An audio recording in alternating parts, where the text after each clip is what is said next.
have, it might seem like it's an even game for a while, and all of a sudden they just have like an explosive team fight where they like decisively win one fight, and it kind of like opens the map in a way that just means the rest of the game feels kind of over. Because then if you win one more fight after that, you force buybacks, and then it's like you have a massive gold advantage, and good luck coming back from that. It's kind of hard, but it makes for really compelling gameplay. You got to be very careful all the time.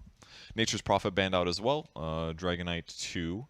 I guess they're a bit worried about tower push. Maybe kind of like the Puck Dragonite sort of thing. Quap loves rotating, loves going for those defensive TPs when your allies get dove, because you've already got a blink built in, so it's very easy for you to guarantee a kill on those rotations, assuming you have Sonic Wave. So that makes a lot of sense. And you still have to worry about Death Prophet silence a little bit, but as a whole, Queen of Pain, Death Prophet doesn't do the most burst damage compared to a lot of mid heroes, so Quap should usually be able to blink out afterwards. Yeah, the amount of burst damage coming out from the side of Fanatic's draft right now is actually just so immense. I'm actually a little surprised that they opted for the Death Prophet over on PSG LGD, just because Tiny is like one of those heroes. I guess when you're playing him as a position 1, as a core, he's not going to be maybe quite as active. He's going to sit back a little bit more and get his farm on. So perhaps that's why they weren't as worried about it. But generally, when I see a Death Prophet, I'm always a bit leery about seeing a Tiny Queen of Pain, sometimes even, you know, the Lina, right? Yeah, the burst damage is a little scary. With that said, though, he's got to get directly on top of her, and most Tinies are not building Blink right now from what I've seen. They're going like Echo Saber into Shadow Blade. So assuming your team's playing in the right area with sentries, then you're going to see that coming. And as long as he doesn't avalanche and toss you, the damage that he does is significantly less. So, you know, if you have good detection, Death Prophet's going to be a little bit safer. And with their second support pick now, Bane, very strong in the meta right now, that's another save. You can do a second of invulnerability with Nightmare, which is going to be a great way to protect Death Prophet from some major damage output. So, assuming you're in the right position, whatever else. So, I think that's a pretty cool opening for LGD.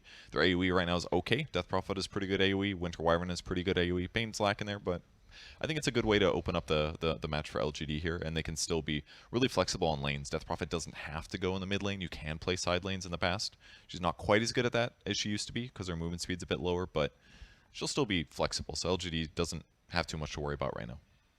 I mean, if you look at back in DPC for Eastern Europe, obviously, you know, what we have on here looks pretty cut and dried, right? You've got a Winter Wyvern Bane. You're thinking those are most likely going to be your supports. But they were also running the Death Prophet as a position 5 at one point. You know, if this was a wackier team, maybe something like OG, you could potentially have seen, you know, the Death Prophet 5 of the Winter Wyvern in, like, the mid lane. But they go for the Luna now over on the side of Fnatic, which is going to give them some really nice tower push. And it also makes me wonder if they're running this Tiny now in the support position.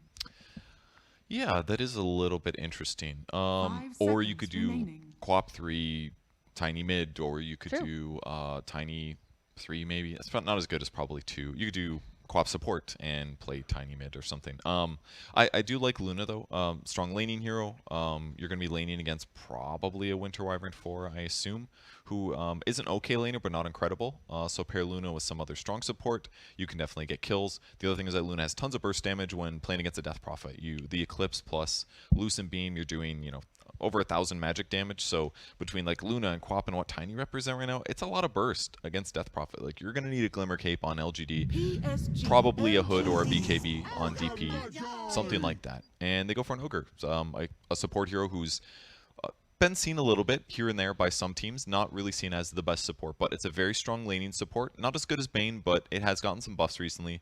And most importantly, Bloodlust with Luna is going to make her a much stronger carry. Bloodlust on Tiny is going to make him a much stronger carry as well. So whatever they end up with here, at the end of the day, they're going to have good burst damage, good steroid moves, and, you know, decent laning.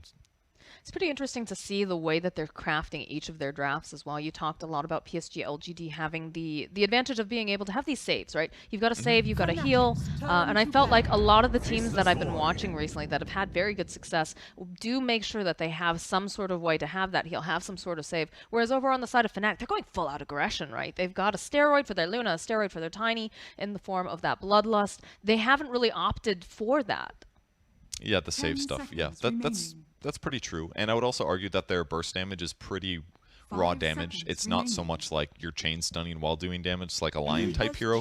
And that's why I think Void is kind of a cool pick here, because if his HP gets high enough, it's going to be a little difficult with what Fnatic has to chain stun. In fact, right now it's not that easy to chain stun. So you'd have to like burst somebody down in like this like 1 to 2 second window. If Void survives that, he's going to get a time walk off, and then all of a sudden Fnatic's lineup is going to feel really bad. So I would not be surprised to see Void go for that like S and Y build. It's not quite as good right now for when I've seen Voids. They go slightly different ones. But if he just gets tanky right now and survives that initial burst, I feel like he's going to be able to play team fights pretty well. He's going to have to worry about an Orchid. Quap's Orchid will be pretty dangerous, but yeah, we'll see what he adjusts with it. But I think the Void on paper looks quite good right now. They definitely have all the things that they can throw in, especially with that Death Prophet. As long as she gets the ultimate off, they get the Chronosphere. Really nice synergy with that.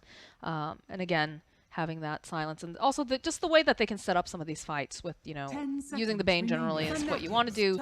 But with the Winter Wyvern as well, with that BKB or piercing sort of stun, or not stun, but like, you know, the ultimate being able to hold someone in place is just, it's a nice feature for sure. It is, yeah. So Fnatic's last pick, will they grab a second support? Or are we going to see Tiny or Quap be played in a different position? They've still got flexibility here. Anti-healing could be kind of nice on their lineup due to the Death Prophet, the Bane. Well, not the Bane, sorry. This has to be the Death hero here that they're picking up Fnatic, because if you look at the bans, those are very targeted towards Death. That's true. Especially the Doom. That's what LGD is expecting. Yeah, Doom would have been excellent against DP or Faceless Void, and they go for the Timbersaw. Okay. All right. Not a hero that has been seen as strong right now. It was very strong throughout DPC both seasons, more or less, just because of your ability to lane control. They don't necessarily have they don't have any strength heroes right now on the LGD side, so you're not going to be able to get incredible Whirling Death abuse. But if they have weaker laners, Timbersaw is going to feel pretty effective as a 3, and once you get past like the early game, which is normally where Timber's insanely abusive, he's still basically the same hero. So in those like middle and late game scenarios, more damage than they had even before. It's all pure damage, so it's going to cut right through the Winter Wyvern Cold Embrace. Death Prophet's got to be a little bit careful about these in some burst moments, and if Timber can frontline, LG's going to have some damage issues, actually, because Winter Wyvern has some damage, but it's not an incredible amount. Death Prophet has quite a lot. Bane has some. Void usually has a medium amount because he has to buy defensive items and survivability items while mixing in damage. So if Timber gets out of the laning stage in a pretty good place, I think he's going to be happy with the heroes he's up against this game. So I like what Fnatic's going for, but let's see what PSG LG gets with their 5th hero, because that could change things. Yeah, that seems to be. I believe this is going to be Faith Bien's hero. I would assume by looking at the bans. It's funny, interesting how they have such a high priority as well on the offlaners for both of these teams. Yeah, yeah, they're both very talented players. I think that's pretty safe to say. Not that it's hard to look at LGD and be like, who's the worst on this team? It's like you shouldn't even have that discussion because they're all so amazing. But well, apparently when they had someone sitting out, it was their coach. But that's so silly to think, because he's actually higher MMR than. It's going to be an offlane Death Prophet. They're switching. Oh, I like that. That works. That works which quite is well. interesting. So he's going to be able to set tempo on Invoker, of course. Going to be able to move around the map, pressure a little bit. They're going to be doing a Queen of Pain mid for Fnatic. And then, yeah, it's a 4-position Tiny. So we'll see how that works out. Being able to toss back into a Timbersaw sounds pretty good, especially when you're the support you're up against is a Bane. Once he gets out of position, he's a little bit in trouble because he can't just like AoE stun and run away. Right. Even Nightmaring and run away, it's really mana expensive. So I think this should be okay for a Tiny. If it was like a slightly different dual lane, maybe I'd feel scarier about it. But yeah, I like the drafts for both teams. I think they look pretty good. LGD has incredible team fight, obviously, but if Fnatic can get the right angles, their burst damage is really high. Yeah, I think it'll be interesting. I think it also will put a lot of pressure over on the mid lane too. The fact that you have Jabs on this Tiny who's going to be making these rotations to be aggressive and whatnot. Because, you know, Death is perfectly fine in that lane. This Tiny's going to have to find levels someplace else for the most part, because you don't want to sap from a Timber. That really takes away a lot of his advantages that are early. So I think that's going to be an interesting sort of just way that the game is going to be played, with you have these other heroes that are going to be very cautious. I wonder how good the Chronospheres are going to be in this game. That's very important. They better be awesome. I mean, it's Ame. It's Ame, dude. Yeah. Come on. Why are you going to say that? I'm just saying that their mid-game damage output could be iffy. Invoker obviously combos amazingly with Void when he gets his Aghanim Scepter, because you just chrono the team due to your Cataclysm, maybe two. It's a great late game win condition where, like, even if you're struggling a little bit, once you chrono 2 cores and double Cataclysm, like, good luck winning the game. You know, like, you're going to win some team fights. Right. I think that's what LG is aiming for, is that ultra late. But in the mid game, you're going to have to Chronosphere. Who's the damage follow-up? It's got to either be mostly from Void. Death Prophet would either have to be in chrono or dealing with other people in the meantime. It's like you got to... or Meteor. basic Chaos Meteor or land the EMP kind of things. Or you can Alacrity the Void, I guess that's another thing. So there are ways to do some damage in the mid game, I suppose, to amplify what Void has, but it might be a little bit weaker than we normally expect, is all I'm saying. Thank God Raven doesn't have that Luna meow one. That taunt. He's got the other one. Shout out to our observer. We've got JJ running cams for us. You don't have to put up with my terrible obsing. The other day we had a Puck and Storm Spirit game. It was awful. Thank you, JJ. Scriff Wuppas, all for whatever you do. You know, it's so much nicer when I don't have to worry about that. But we do have a big smoke coming out here from PSG LGD. They want to get some information early. Searching for those wards, of course. Smoke will break. It's a little hit off here.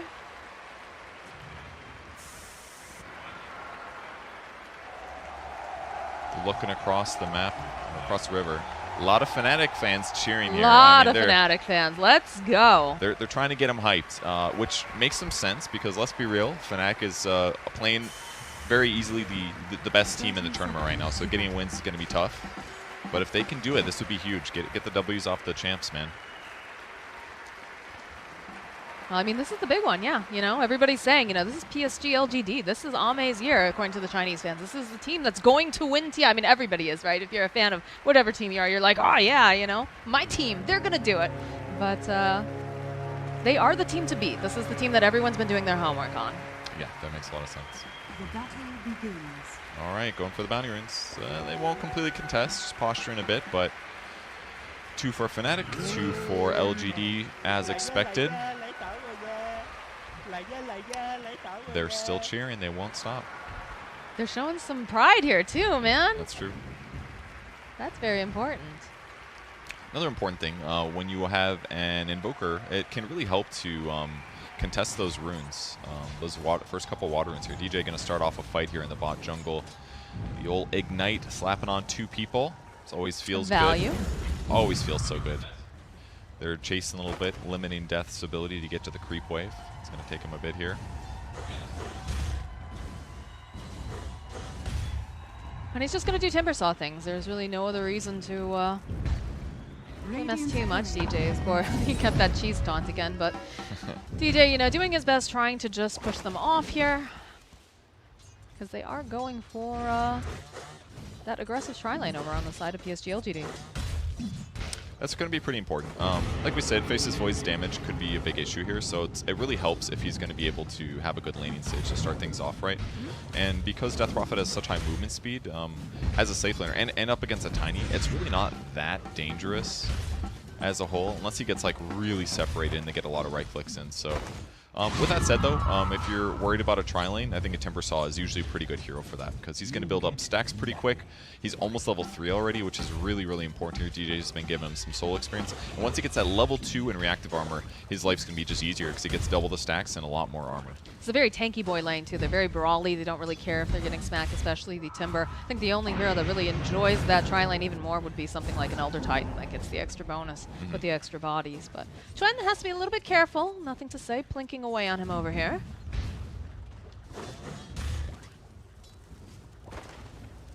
Jab's getting pressured on the other side of the map a little bit, and they're just going to reset to 2 lanes now. Bought themselves a little time, but I don't think it really accomplished a whole lot. I mean, Death's sitting at 9 last hits, and the Face's Void is 8 and 4, so maybe they get a couple more denies on them, but just a little bit of tricky movement for now. Could affect them later, because Jinku now doesn't have a TP, so maybe that's going to limit their ability to rotate for kills or something, but for now, game quite even. You can see DJ just giving a couple whacks over here to Y. Good hero here to be able to just kind of trade back and forth. The brain sap. So pretty stagnant though, pretty quiet. He was able to get Orb of Venom as well. This is actually really helping him out against Bane. He's got a lot more armor. Xinkyu, he might actually be the first blood. In fact, yes, he is down a go. There it is. The old toss into tower move. Very powerful. Classic. That's how you kill people. You just let your tower do it. Makes sense. It sounds very lazy, like the lazy man's way to play Dota. Yeah, it's like Tiny Pudge. They're like, I don't need to be strong. I just need you to stand on my tower for some mysterious reason. It works out. Don't worry about it, dude. Don't worry about it. Another courier going down here. Death's courier this time around. He just got his magic wand. He'll be fine. He's going to save up for a Ring of Health anyways, and his lane has been completely okay, frankly, so far. I'm not worried at all if I am cheering for Fnatic, which people are, believe me. Don't do it. You don't need to do it anymore, guys, I promise. We know. More! Refilling Chuan's bottle in the mid lane here. He's going to be really happy. There it is. Yeah, all right. All right, we know you're still there. It's always nice when you have a water boy, though, to bring you a full bottle. But mid lane fairly even here between Chuen and Nothing to Say, 18 and 5 over on the Queen of Pain, 18 and 4 on Invoker.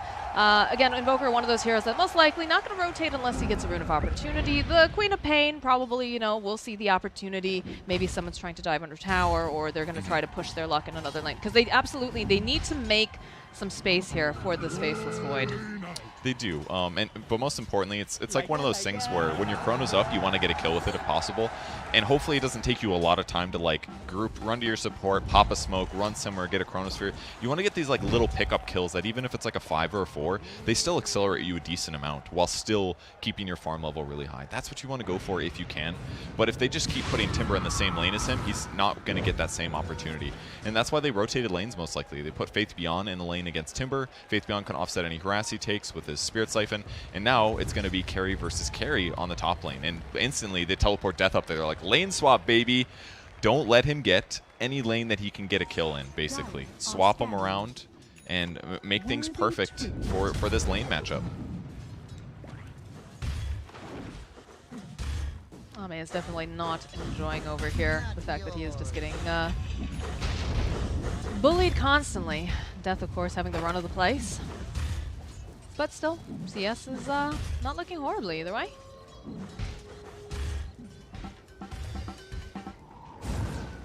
Almost level 6 for the mid players here. It's going to make rotations a lot easier. Going for kills on Faces Void would be great, but again, their disable is pretty weak.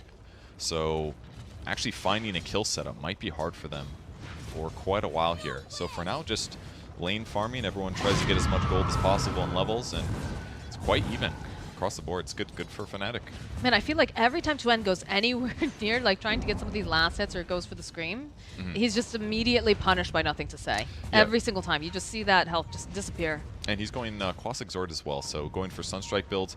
Very solid with the Chrono combo. It's a good way to do damage in the mid game as well. And it seems really clear that's why they picked Invoker. It just, ooh, the gank comes. Yeah, jab, Sonic Wave. He's just still a little bit alive. Even goes and pops that Fairy Fire on top of it. I cannot believe he survived. But look at DJ. Look at DJ. He's like, come on. Come on. Did some damage miss there or something? Look, he drops the ward on top of that too. The Ghosts themselves, they know that he's hiding in this tree line because he's not showing anywhere else. Oh, that was very close. I can't believe he was alive. I guess it's just a level 2 tiny, so the damage is a bit lower than they expected, but that's a big They're deal. going back in. They have a haste over on Chuen. Open up with the Ignite. Jabs are teleporting, and they want to try to protect him. And in comes the bank, and they stares around. Jabs not looking too good. Jabs is going to fall. Nothing to Say now. Trying to run, trying to make his way. Eventually does go down. Now DJ forced to run, but looks like they're not going to chase after him. They will take his courier instead. That is, of course, you know, all the detection that he has just saved up his hard-earned pennies for. It took some doing, but they're able to get him. If they didn't have the haste rune on Quath, there's like no way they get that kill because he would have had to blink aggressively to go in. He would have died after they got the kill, and it wouldn't have felt worth it. But that one did end up being valuable. Plus, again, forcing another rotation. That means Y's not able to get on the map to go where he wants to go. In the meantime, Death is just getting the absolute free farm that he wants. So I gotta say, this is looking like a great Timbersaw game. This is looking a bit problematic, honestly, the fact that they haven't had to deal with him. And as I say this, though, they go for the Chronosphere, they go for the Exorcism, Sunstrike as well, but he's so tanky. In fact, they turn it right back around, they get the kill on Ame. Death running now, trying to outrun these ghostly ladies. He's got the Timber Chain, but no, there's a Shinkyu nearby. It's still a... Oh my gosh, he went and got neutral. Oh my god. The neutral creep got it. Yo, Death, great gank on the safe lane Underrated carry. off-lane player, dude. Really great gank there. That's insane for game momentum. That was Chronosphere used, and he gets the kill because Jabs rotated perfectly there. What an absolute amazing play. So big for Fnatic. And Exorcism. Forgot about that one, guys. The Exos. Faith Beyond moving away. They would have liked that kill, of course, but hey, it's okay. They don't all work out. Just need to be a little closer and Tiny to toss him back, but still incredible for Fnatic. Only downside is that Death did die. He lost a little gold. Just a little. But I believe he did exactly what he needed to do in that fight. Like 100%. He absorbed so much. Time, damage, and everything. Yep. So now the supports are laning off in the top lane, like, please give me some levels so I can play the game. Exciting for them, of course. Level 3 Tiny. Feels bad. And faces Void, spend a little time jungling, but he's going to pick up the chip vest, which is going to be really great for him. Awesome way to accelerate if you don't have an AoE skill, and faces Void is one of those heroes that lacks on farming. Look at no matter where he goes, death is following him. That sounds like I'm making up a proverb or something like that, but they have the whole gang squad. Sonic Wave, death goes in, gets the kill on Ame. And Faithion now having to be a bit careful here. He's being dove underneath his own tower. The Chakram comes out. They're trying to burst down this witch here. Although, if it does, perhaps he went a little bit too far. Nothing to say, giving some clicks out, but the Luna's here. They're going to go back in. That's a kill for Chuen. And Nothing to say needs to be very careful because I told you, we looked at this draft purge, they were aggressive. And boy, are they playing it aggressively. Yeah, they're looking at the map and they're like, well, we know where Faces Void is. Bane's farm in the safe lane. He's in the tri-camp, obviously. Death just walks there. Even if they do run at him, he's still quite tanky. He doesn't have a hood yet, surprisingly, but he still feels really comfortable to make these moves. And when they spot the Void like that, and he's only level 6, the team just strolls over and they put the pressure in and get that big kill.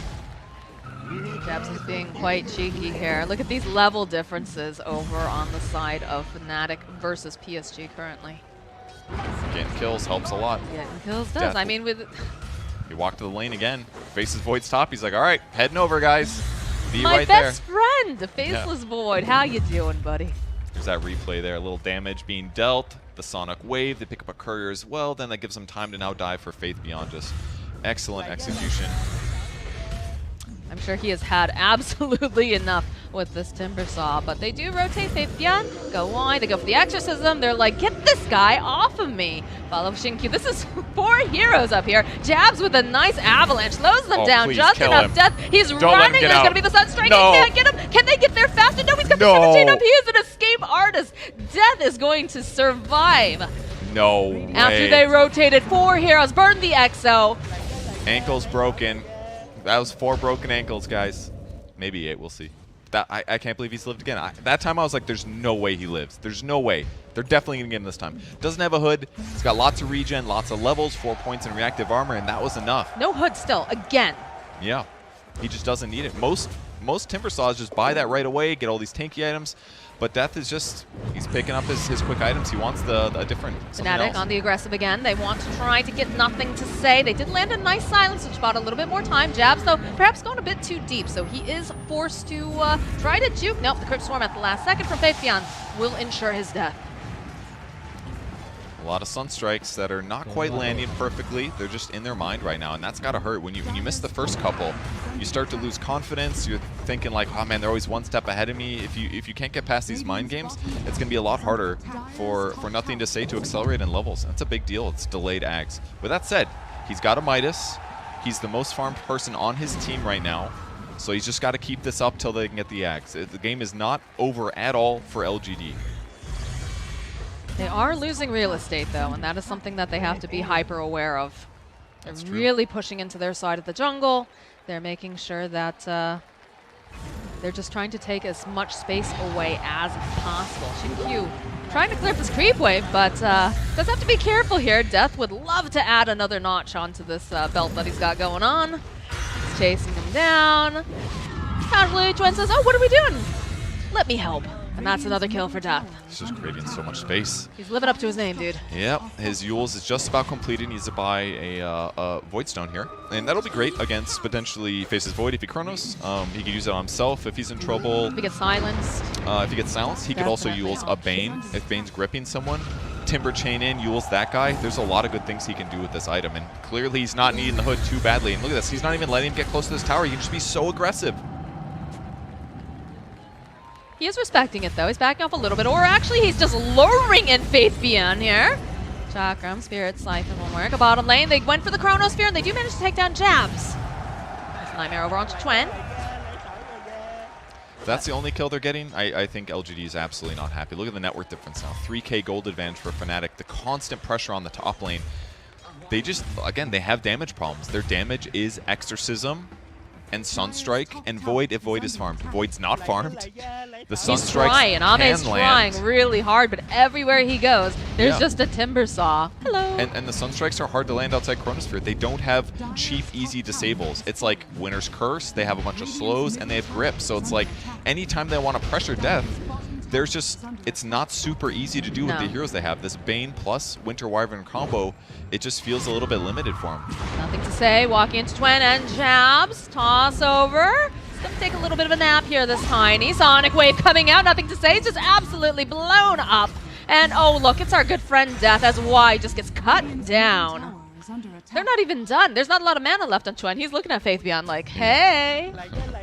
And he's almost got his Orchid finished. 400 gold to go, and we're only 14 minutes in the game. Oh my god, jabs. Jabs, it please. just gets better. Oh, I just pressed enter, and there's a couple jab spams going on There's here. just a couple. He's also just asking for a high five non-stop, just following them all around. All of these spams. Gotta get in their minds, dude. Raise your team morale. This is where you mute the enemy team. That's a safe play. Very safe play. Only TI, allow, you know, incoming team chat. Not a bad idea. Sometimes you gotta mute your teammates too. It's warfare. It's absolute warfare. Yeah, sometimes I have to mute you. I believe that. Nah, dude, I'm kidding. Faces Void dreaming of a Maelstrom here. He's got it queued up. He's got 1,000 gold in the bank, but he's got a ways to go. The only salvation is this Chip Fest, one of the few neutral items that accelerates you in an AoE sense here. So just bought himself a teleport scroll as well. That's the other thing. You run at him, you make him leave. It's like he's got to spend 100 gold every time I was about to say, lanes. I want to know how much gold he's had to spend on being able to just move around the map. Why? Throwing out the Nightmare here on Death. Will this be his time? No. Nope. He's still going, too. He's like, ha, come back here. Looks like they're going to try to go for a D-ward at the very least. That silence getting tossed out over onto Death. He's got the Yules to be able to just remove it. And he's just still going. He still wants a kill. He wants why. He saw why in the first place. Being Script will hold him into place. Looks like they're finally going to be able to get that kill that they've wanted for so long. But honestly, still feels good. That's an Exo burn. They're not taking on their side of the map. They're not taking any objectives. Exactly. That's huge. Death got them to use. They got him to use Exorcism near their tier 2 tower on their side of the map. Like by the time he gets to the tier 1 tower, it's over, and now they just get another kill. And now like, Faith Beyond is thinking, oh dear God, I need to get out of here as fast as possible. DJ is here. All right, there it is. There's a Chronosphere, but where are you going to get all that damage? Throwing in. There's a Sunstreak. All right, Twen will fall. The silence, but they're still running after them. They don't want to give any quarter, although DJ's sitting very low. They're going to be able to find themselves a kill. Raven, though, looking very healthy, and Ame is looking very dead right now. Faith Beyond trying to hide in the corner. They have the Yules. This is not going to end well for you, sir. The high five coming out from Jabs. Yet again, it's a double kill for Raven. And another voice line from Jabs. It was a good pressure. Get out of there, why, homie. What are you doing? What are you doing? Stop. Jabs with the blink, the toss back. It's like I got you a little present for when you wake up, Death. Just goes right on through the yo-yo of Death. Does, of course, have the brain sap, so it looks like he's going to be all right there, but I'm sure he was a little like, oh no. At least I was. Yeah, and this is the important thing to do. He's forcing LGD to react to him constantly, and once in a while they get a kill on him, but they burned Fiend's Grip, they used Exorcism, and if Ame was able to survive in that fight, it would have been okay, if not good for them, but tough for him that he ends up getting cleaned up on the back line. Still struggling on levels, but he's at level 11 now, so it's a lot better. Being there for the Timber kill was huge, I'm sure. It jumps their levels a lot. It gives them more tools to work with. So a little, maybe the net worth is about even, but the level catch-up was going to be huge in that moment. That's very important. Now, Fnatic, they need to keep up this pressure because, like we said, if you take a look at the net worth for the Invoker, he's still sitting very pretty. You get a Chronosphere, you get the Cataclysm, it goes late enough. It looks very tidy. It's very difficult to deal with. So it looks like Fnatic, though, they've got their eyes on the prize. They're thinking, all right, we're very powerful right now. We've got some good items. We've got the BKB on Luna. Let's get an Aegis. That's the way to do it. And even still, it's scary for PSG LGD to cross the map because they know at any time Death could come and do 300 pure damage to them. And they're going to have to react to that because you don't know if somebody else is going to jump out and kill you. You got to worry about Quap and so many other things. We got the Ags online, though. Okay. This is the moment now for PSG LGD. They don't have the Chronosphere up just yet. They do have a blink on Jabs, though. He's got Jabs knows. He has just been trailing Faceless Void this entire time, blinking forward, hoping he can get his hands on them just a little bit too short, which is very lucky for them. Faith Beyond will spot out DJ over on the side. Ooh, we got one new tool, though. Winter Wyvern, Jin-Q has picked up his Orchid, so this will give him the ability to get some kills. You can't necessarily just Winter's Curse somebody by themselves right now because it doesn't last as long, but if they're grouped up together, you can amplify all the damage you do to that one guy. It gives them another way to deal with Timber Saw. Obviously, he can still use it off, but now they have multiple silences, force him to use it, then get the kill. Or Quap jumps in aggressively, or could her pick up that kill. They've got some options now, but still, there's a BKB and an Aegis on Raven. Raven traditionally does not make very many mistakes as a carry player. He has always been extremely talented, great stats at every TI he participates in, so good luck finding and punishing them. Again, it all comes down to Xinkyu in a very good position until they cut down all of his trees, of course. Trying to find that optimal Winter's Curse or anyone that's just being a little bit too aggressive. Still managing to hide a bit over to the side. As the Exorcism does get used in the mid lane. Not enough to take down the tower, though, and they have plenty of burst damage. Faithian trying to stay alive, just not looking like he's going to be able to do it. Oh, he has the Yules. Can they finish off the tower in time? It's not looking like they will, as they will finish off Faithian. Y will just get burst down. And Death continues his tirade, continues this, oh, okay, all right, they follow it up. This is what we're waiting for. Here comes the Sun Strike, it's beautiful. Takes down Death, and it will take out that Aegis. It's Raven having to come right back up again, but now, here's the problem, Purge. You killed him once. Yeah. How do you kill them again right now? Yeah, you gotta wait. Slow things down if at all possible, because 2 minutes on Chronosphere is gone. I don't know what Cataclysm is, but if there's no Chrono Cataclysm, it's not gonna feel as good. So the next item solutions, I guess there's not really a good way to save your allies. Outside of the upgraded Yules, you could buy that to save somebody that's about to Cataclysm die in Chronosphere, but Glimmer Cape doesn't do it, it's all pure damage, so yeah. For now, they just gotta try to slow the game down if possible, and these occasional deaths on Death are still feeling good because they're getting kills, they're crushing the map, and now ooh, that doesn't feel good though. Faithian taking a lot of damage to the silence. He's got the Yules, he should be able to purge off the silence, but they need to get out faster, and they have too much magic damage. That save from Xinkyu not going to do it enough. Good attempt, but like they didn't even get close to the they were approaching the tri-camp, but they weren't that close. And as soon as they get forward, they jump in with the tiny, they have a toss, they have follow-ups, so they're not letting LGD even get close to like dewarding these high cliff areas. They do have one ward over here, which is helping them a bit, but apparently not enough because they don't have perfect vision. Now it's Jabs looking for Ame. He is indeed looking for. He has been on Ame the entire time, my friend. Yeah, look at this. Throws out the high five. Ame has got to be sick of seeing that. Just great reaction there. Jab's going, not even a reaction, he's planning ahead. It's like, I see Ame on a creep wave or know about where he's going to play on the map. You show up, you get there in time, and then it is a lot easier for your core, your Queen of Pain to just show up.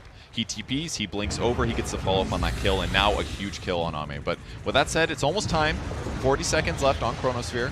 So we should be able to see another Cataclysm coming out. And the real question is, like, how many kills are you going to get? If it's just going to be one, like the last fight, they got Aegis, obviously, but we won't count that there. If you're just getting one fight or one kill per Cataclysm, but you're still getting wrecked across the map, it's not going to feel good enough. They need to get a good team fight with multiple people in Chrono, and Cataclysm needs to get a lot. Oh dear, I believe Y is going to be disappearing very shortly as they cut down the trees. They've silenced him, and we'll try to eventually just get, that's a funny looking thing there. Brain sap, couple more clicks, and Death, hello? No, we're just kidding, dude. You have been an outstanding. Yeah, just camera's at a bad angle, that's all. It's not his fault. He didn't want to do it anyways. It was the BM chain. All right, we got nothing to say. He's got Boots of Travel finished, queuing up a BKB next, so no refresher anytime soon. But he does need BKB to help himself stay alive. Totally makes sense why he's going for this. But with that said, the Bloodlust is now maxed up on the Ogre. He's even been able to afford an Aether Lens. It's going to make it easier for him to land his Fire Blast from range, get those long duration stuns. But mostly just amplify his team. And the pressure continues. Death almost. He's got a Sange, got a Plate Mail, going for Lotus Orb up next. Just going to help protect himself against Enfeeble or Grip. But look at the smoke. It is time. The Chronosphere is up. The Cataclysm is up. Jabs just wanders on in and breaks the smoke, and they don't know that he's there. They drop the sentry. They're a little too late. DJ looking for this opening. They're trying to back off. They're not sure if they want to go back. And look at Ame, though. So patient. Trying to find this opening. DJ is being a little cheeky over here. He's just going to try to take that outpost. Easy peasy. The silence comes off. They won't have an Ogre for this fight. So I think Fanatic is going to respect that. But again, it's an Exo on their side of the map. It's Once not again, how you want to use those. Yeah, he was being pretty cheeky there. He's going to take Shrine, be like, hey guys, I'm here, taking Shrine. And he almost dodged the Tornado, and it looked a little bit weak, but the fact that everybody was able to disengage while Exorcism was used completely changes everything. But the thing is, if they don't use Exorcism there, maybe they don't even kill Ogre. Like, they kind of needed to do it because, once again, their damage is not super easy to execute or low resource usage. So, one dead hero briefly back up, and now they're going to be on the map again. Chen is already on the hunt with his good friend Jabs. As Wise just trying to buy some more time. They'll throw a tree out, they'll blink forward, they'll eventually get the Bane. It's just going to take them a little while, and this is a little bit of more space, right? This is more space for Ame. It's going to be able to go hit some more creeps. I guess. I mean, he's jungling with a Maelstrom only at 23 minutes. Like, it doesn't feel good, he's hitting but creeps, but it doesn't feel amazing yet. What else is he going to hit right now, though, dude? Well, I'm just saying if he's hitting a creep wave, he's getting more golden experience is all I'm True. saying. So Okay, if he's like off on the bot lane, about to pressure a tier 2 tower, kind of like how Nothing to Say is, I would be like, I'm happy for Void. But if it's Invoker getting it, you know, I'd prefer that net worth goes to Void because Void's got a lot of catch up to do. Like he's 9.3k gold or net worth, and Luna's over there 15k, very strong. Eye of Scotty's finished. That means the Death Prophet's out of the game effectively because now you're getting 40% less lifesteal. That's like the Scotty moment is terrifying. Now your offlaner, Faith Beyond, is a damage source. He's not going to be able to tank nearly the same. And look at the way that they smoke up. They're like, where is Ame? We know that he's going to want to be hitting creeps. He wants to farm. He wasn't on the top part, but you see, they read it so well. They immediately go, they teleport him up to the top lane. It's a double damage room, but they're just going to push it out. And right now, it definitely feels very scary for PSG LGD. It feels like they're not able to step out of the space hardly at all. Another smoke coming out, though. They're looking to use this combination because it went very well last fight. But they need to make sure that they get enough people and the right people. Yeah, not just an ogre. Not just DJ, who just happens to wander on through again. Hey, guys. Do you guys know that Purge does a really good ogre impersonation? It's not true. It definitely does. If you were watching the our pre-show over on the other stream the other day. Man, was that the fill hour that we did? That was our pre-show, Purge. Ah, yes, very good. We basically covered everything that you'll ever need to know about TI in it, but you know, until the first game played. Now it's all irrelevant. But and then some. yes. So got to play those supports in the front, break the smokes. When finding himself faceless Void bashes, but they follow up. Sonic Wave, he's out of here. Not in the way he wants to be. Again, they found themselves dead. They'll go with the Sunstrike. They should be able to get the kill on the Timbersaw this time around. But again, another X over on that side. DJ and Raven just slicing through. Okay, that's a really nice Winter's Curse. That's going to buy a bit more time. He's fairly tanky, though. I don't believe it's going to be quite enough to take out Chuen, as Jabs is indeed here. Faithian, he can't decide. He's like, should I stay or should I go? Which I'm pretty sure is a song. And he decides, I need to leave. Well, I'm surprised that Winter's Curse didn't produce a kill. I mean, that's a Luna hitting you. That's scary stuff. But it's a fairly tanky Queen of Pain, too. Yeah, she was. I think it's just that they have decent levels. She went Strength Talent. Nothing's really weird going on here. The main thing was, I guess, that Luna's neutral item isn't damage-based. She went Scotty, which is like an okay damage item, not incredible. And Luna traditionally just does a lot of AoE as well. So it just kind of worked out nicely. She also didn't have Bloodlust on her at the time. Otherwise, it would have been a kill for sure. Yeah, so a little tough. Once again, Death is the only guy that dies, but he is safe. I can't help but think that he wants maybe like a Lotus Orb, or not a Lotus, the Aeon Disc, maybe. Maybe if you can get it to proc, that's like maybe the one way to save him, other than like somebody else using him in the air. But you know, either way, he's tanking the damage, and his team's still getting kills, getting advantage. They're waiting for second Roshan, which I'm pretty confident to say that they should be set on, especially because they're waiting on Cataclysm now. Cataclysm got used. It's up in 20. So I guess they'll still have a window on LGD. When Rosh comes up, they'll have one more Chrono Cataclysm team fight, and if they get enough kills with it, then PSG LGD can get back in this game. They can take Aegis, they can take the Shard. Or if Fnatic goes crazy trying to take or sneak Rosh and LGD gets there in time and perfectly sets up, it could be really good for them. But as time goes on, Fnatic is slowly compounding their advantage more and more and more. Void is still pretty far behind. He's got the items of like a 20-minute Faces Void, and it's at 27 minutes. It's been a tough game for Ame. I mean, he's hanging in there. Nothing to say, of course, just trying to find any sort of farm on the map, pushing out these lanes. And he's done a fairly good job in just being able to keep their space open, I guess is a good way to put it, yeah, right? For sure. But Fnatic is definitely just incredibly aggressive. Oh, wait, we get another smoke coming out from the side of PSG LGD. Looking for that opening. There is a death over to the top. Don't know if that's necessarily who they want. They'd rather that they were together. And look at the way they're playing. They're putting these very tanky boys up in front. The Silence immediately comes out with that Lotus. Going for the Exorcism. The rest of the team, though, still waiting patiently. They're hoping they find something else. Sonic Wave. There's a Chronosphere coming out. There's going to be some of those meatballs. The Cataclysm. Is it going to be enough? No. Chuan's still alive and kicking his death over on the back line, just making absolute mayhem, chasing after these supports. gonna get thrown up into the air. They've got the slow on the ground. Okay, there it is, Winter's Curse, but that is not the person you want. You wanted to turn that back. A wretched Q, no! And they'll turn right back in again. Lucent Beam will collect. Ame had to make a choice there, and they didn't have vision, actually. On that cliff, he jumped up, he lands a chrono, and it's just the Queen of Pain, unfortunately. And he gets pushed back by the Sonic Wave, too. It just ended up producing not a great team fight. Even if they killed Quap there, I don't think they win that fight, unfortunately. But they broke the smokes. DJ gets some ignites off. That makes things a little bit easier. And ultimately, everyone stays alive for the fight, so Fnatic should be able to get this Aegis without any trouble at all. And they get a free shard. Shard's probably going to Luna now. Picks up a Satanic as well, going for the battle build. He wants to just be able to stay alive. And this is also another smart item. It's only giving him 55 damage. It's mostly tank and survivability, and that's really all he needs here. He does not want to be high damage. He doesn't necessarily want a Daedalus. He wants to make sure that if he gets cursed with somebody, that person is going to live if they have a moderate amount of health and they're full HP. We've got the shard picked up on Luna now as well from the Roshan. Gives you that Lucent Beam and then throws out the glaives. So even more damage going to be dumped on the Swiss. But like you said, it is controlled damage. It is damage that unless Raven goes and decides to use it, it's not going to affect during the Winter's Curse. And look at this. Ame just gets walked up here by jabs. You've got a support who's just like, I don't care. Wanting the high five. It's a thing to do, honestly. He's been doing it from the start of the game, basically. He walks up. It's kind of what Death has been doing. You look at the guy that's weaker than you, and is unfortunately in a position where he can't do anything if you play aggressive like that. You walk up, you harass them, you zone them, and you're happy. Nothing to say. There are many people that are slowly coming over here. Death doesn't have that detection. We'll just ping it out, but he's very speedy. Walks into jabs. BKB comes out. He's going to have to teleport away. He cannot stay here. That is not how you want to use that BKB. It's not. That was his 8-second BKB, so it's getting a little lower. Not the best for him, unfortunately, but either way, he's got to go play on that side of the map no matter what, because he is the most survivable. The reason he's been doing it over Ame is because there was such a long period of time where he had BKB and escape tools. Ame did not. He doesn't want to have to blow Chronospheres defensively, for example. So that's what they had to do, push out those. And here comes the high ground. Here comes the high ground. Shinkyu in position, though.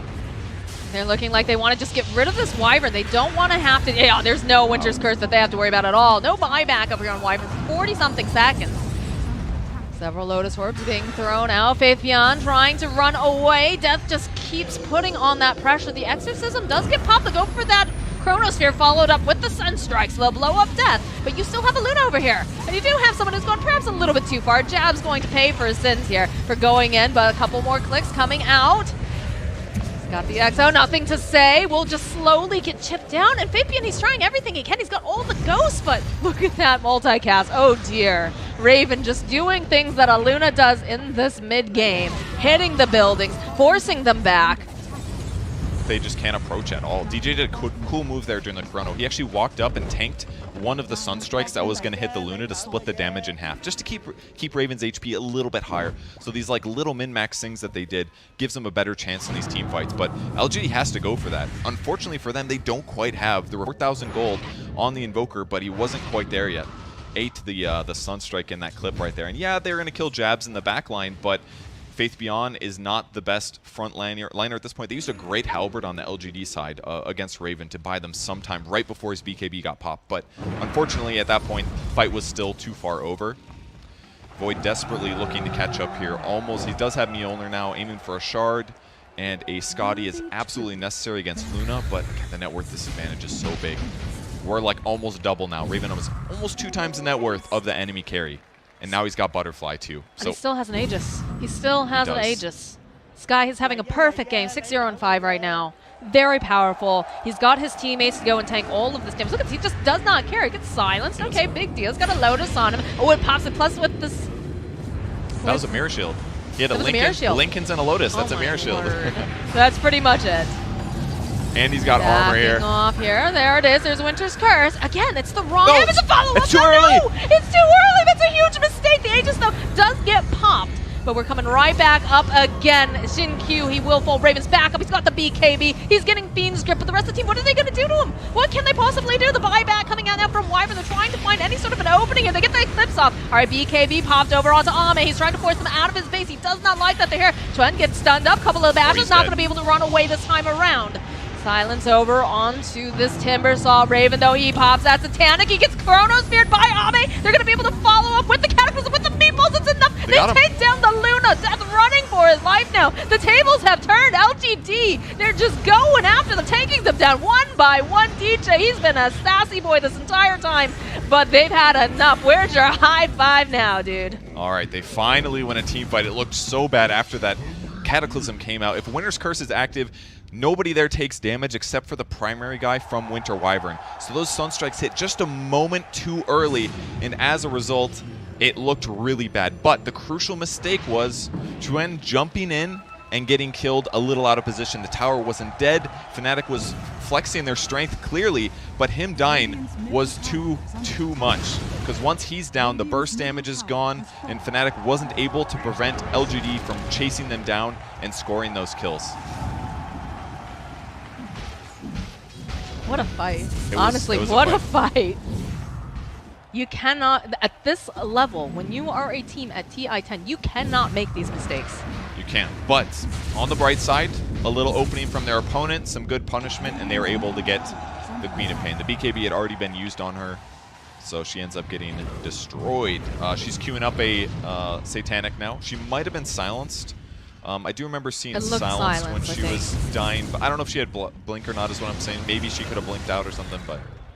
I mean, that is, it's both a curse and a blessing, right? When you have a very aggressive team, a very aggressive draft, and maybe sometimes you're feeling yourself a little bit too much. You're like, man, there's no way that we could possibly do this. We're winning. They wasted their Cataclysm. It didn't. Their Chronosphere is down. We can certainly fight, but you know, they don't have any defensive items actually on their team. They just have some Yule Scepters.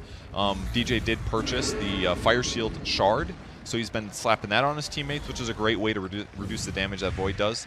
But you know, other than that, Lotus, Lincolns, they don't have a Force Staff, they don't have a Glimmer. Either of those items might have saved Queen of Pain, for example, but they're not working with it. They didn't need it until that moment. And then they were like, man, we really needed that. He bought it. He got the Wind Waker. And that's why Tiny didn't have a Force Staff or a Glimmer, because he's like, I know what I need to make sure Cataclysm does not guarantee kill one of my cores every fight for the rest of the game. And it's that item, Wind Waker. It's the second Wind Waker I think you and I have cast. I think so, yeah. Yeah, I think we saw a Puck have it the other day. Oops, Raven does get revealed. Looking for the Chronosphere, manages to go and grab 2 of the cores, but there it is, there's the Wind Waker. Buys him just enough time. Chuen, though, not going to be quite as lucky. BKB coming out, they'll be able to go and use the Winter's Curse, holding this Luna in place. As over on the other side, it's not looking great for DJ, not looking great for Jabs.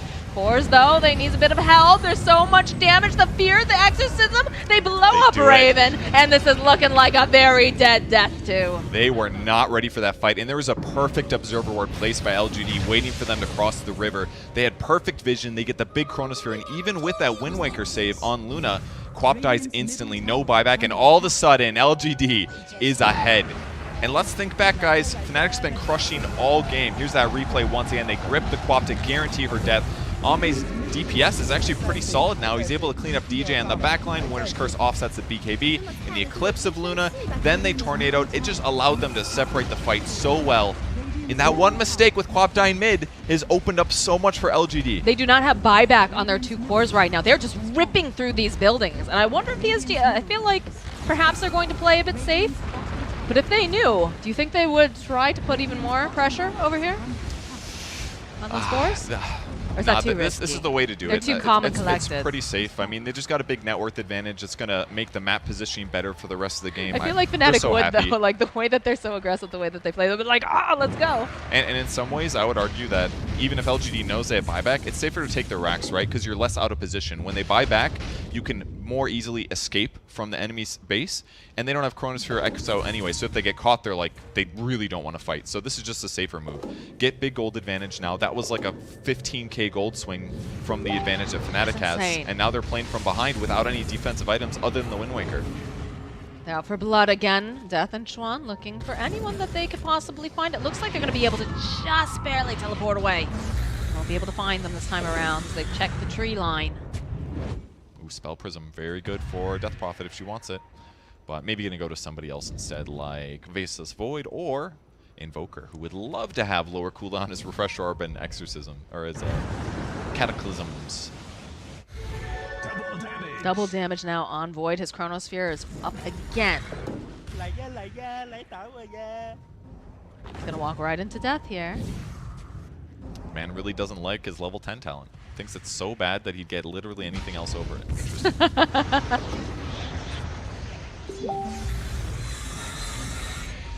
Looking for his opening with the Scotty. If he jumps on the right hero, he's got pretty decent damage, some good stun lock, and the anti-healing. And now it's their turn to get Roshan with the Axe coming up. Who's going to get it? You know, this is the perfect time for a pause, actually. We can talk about who's going to get this free Axe now. Look at this. Why queuing up his Ag Scepter? He wants an Axe right now. There's a free one in the Roshan. Who Is it doesn't going want to be an his, Ags? or are they going to give it to Faces Void to give him that time walk bash? That's also not bad either. It's quite good on Winter Wyvern too with his Orchid, but I don't know. It's quite I think good on Ame. Bane. I don't know. I think Ame gets this. It's going to increase his buyback cooldown though, or his buyback cost. Do you truly? Yes, he wants that. All right. Well, okay. Oh, it's a joy to cast with you, Purge. The Bane Axe is pretty sick, I gotta say. It's really cool. And he's got BKB also, so protected it first, and now waiting to see what he wants to do with it. Alright, 39 minutes in the game here, getting those tier 4 items now. See if we get any other cool ones. Decent ones. Flicker. I mean, Flicker is always excellent in my opinion. I like it. Yes, pretty solid this game as well against like Void and stuff. You can get some separation. Obviously, if you get Chronosphere, not going to do anything. But if he just chases after you like it did in the last fight, because DJ doesn't have any defensive items, he actually bought a Midas.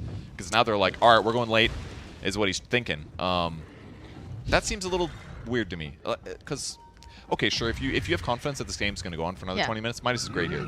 But it's like the same cost as a Force Staff. Maybe you could force yourself or an ally out before they get Chronosphere. No, dude, it's next level play. They're going to go for a Wind Waker over on the Ogre. He's going to get that multicast. He's just going to Wind Waker his entire team. He's going to win. He's going to save his whole team. But if the game goes on for 10 minutes, your Midas is going to be free on Ogre. It's a good hero for it. Ooh, they're catching it. Maybe jabs on the right side. Oh! He scanned for it too, but it was nighttime. He just couldn't see him until it was too late. All right, Raven still farmed. 14K net worth lead right now, going to the side of PSG. How is Void top net worth right now? What the hell happened? It's like I look away for 10 minutes. And it's Ame, dude. It's the eggs. The eggs that he gave him. Give me those fantasy points, Ame. Let's go. Net worth. 6K net worth right there. He's fishing. He is indeed fishing. Haven't Tries to hard toss him committed back. just yet. Taps. Goes forward, goes backwards. Jabs has toss requires no target. He's trying to throw him so deep that he can't escape. With that said, he's got Ags, so if he's got the refresher, he could jump back. Yeah, he could also refresher too. So 2 refreshers now. 1 on Void, 1 on Invoker. Let's see how many die. Death taking a lot of damage. But again, just flirting back and forth, not a hard committal yet. The Exorcism will probably make the opening as they're going to go right after Death. They do get a really nice stun off though. Right away. Oh my god! Oh, it's just over like that. All of a sudden, the Aegis pop. He's got to come right back up again, and he's got to find this opening. He's got to find himself a Chronosphere. He does manage to find it over here onto the Luna. There's going to be Cataclysm coming in hot. He's got a lot of damage. There's going to be enough. It looks like yes, they'll be able to take down Raven. Immediate buyback. Second Chronosphere comes out. There's just massive buybacks coming out. They're just wiping them. Everyone's buying back over on the side of Fanatic. They get a grip over on Chuen. They do manage to take down Y, but the rest of PSG LGD, they're happy. They forced out 4 buybacks. Oh, and they might be getting themselves a little something extra, a little goodie bag here, because they're just going to tip away over onto this Death Prophet. She's silenced, and there's just so much damage. It's buying a lot of time while this is going on, but eventually, this could potentially jabs. He's got to chase, wants to prevent him from getting out. He's got a TP ready, so all he's got to do is jump pretty far. He's good now.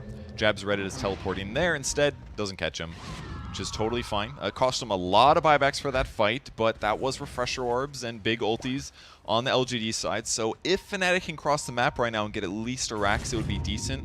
More likely, they're going to force a buyback, but without those cooldowns, maybe they will be too scared to engage.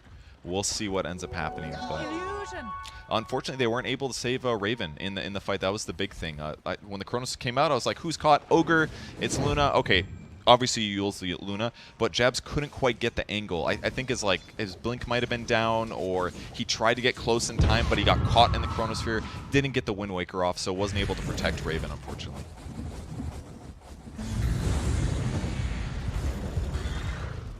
You can feel the bloodthirstiness coming out now from the side of Fnatic. They've already started crossing the river. They're trying to get into position. And they need to use this cooldown to their advantage right now. Yeah, they really do want to use it. 40 seconds for Chrono, 54 for Refresher on Void, so they don't have a lot of time, but again, this is the downside of being behind on racks and map position. It's like when you do get some advantage, you got to cross so far, and you didn't kill enough heroes, and it took a little too long to kill Death Prophet, maybe, as a result.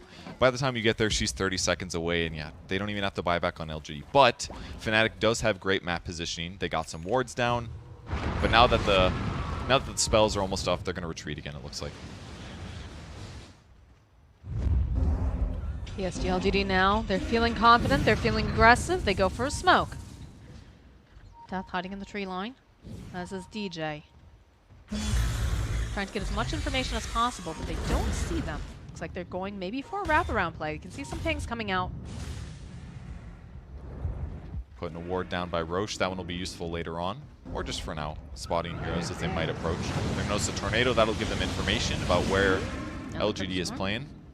But it's better for Fnatic to stay over here by the tri-camp. You can cut the mid wave and the bot wave, and those are the two raxes that they're struggling in anyway. So it's going to help them make sure that LGD can't cross the map very confidently. It's going to force LGD to play the opposite side of the map, and it's going to make it potentially easy for Fnatic to hit some buildings. Because right now their creep wave's about to approach. They could go hit buildings mid if they feel confident knowing where LGD is. Like Ame showing top right now, for example. So eventually they're going to have to go back, or they can threaten some split push, and let's see what they choose. One TP coming back. I think that got spotted by Nothing to Say. But yeah, everybody on Fnatic now backing up. Except for Chuan. You've got to be feeling a little bit nervous right now, Fnatic, right? You just expended 4 different buybacks. Yeah. If you get caught out again, that could just very easily be the end of the game. Oh yeah, it's the end. If 2 cores die before getting any response kills, yeah, the game's over.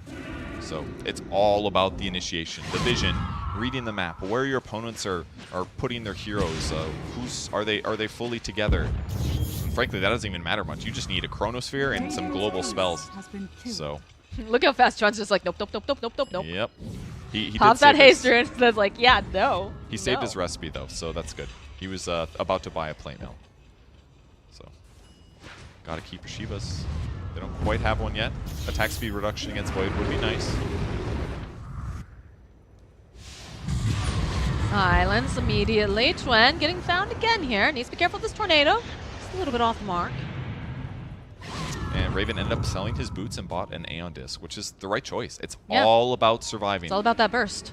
If that pops before the Cataclysm hits, he takes 0 damage for that 2.5 second window. It's going to give him a second way to cover himself, basically. But I'm dead.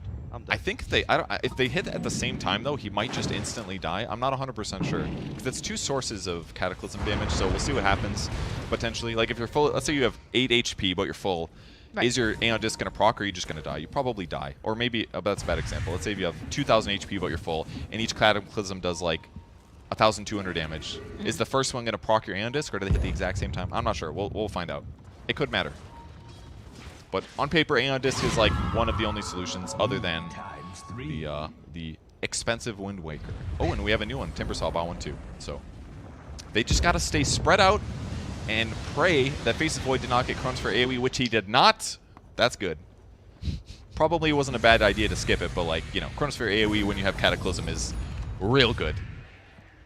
Aeon Disc picked up now for the Winter Wyvern. We're reaching that state of the game where it's all about who can outlast each other, who can survive the longest so you can get out the damage needed. And look at this movement coming out. The Hex immediately. Ame finding death. The Aeon Disc immediately proccing over here. Throw out the Lotus. He's going to have to use that Yule's by a little bit more time rather than the Windbreaker that he just picked up. But there's too much damage. The Fear on top of that. Oh, the bash. He's not going to be able to do it. He's got 1 more second till he comes up. No, that is a dead death.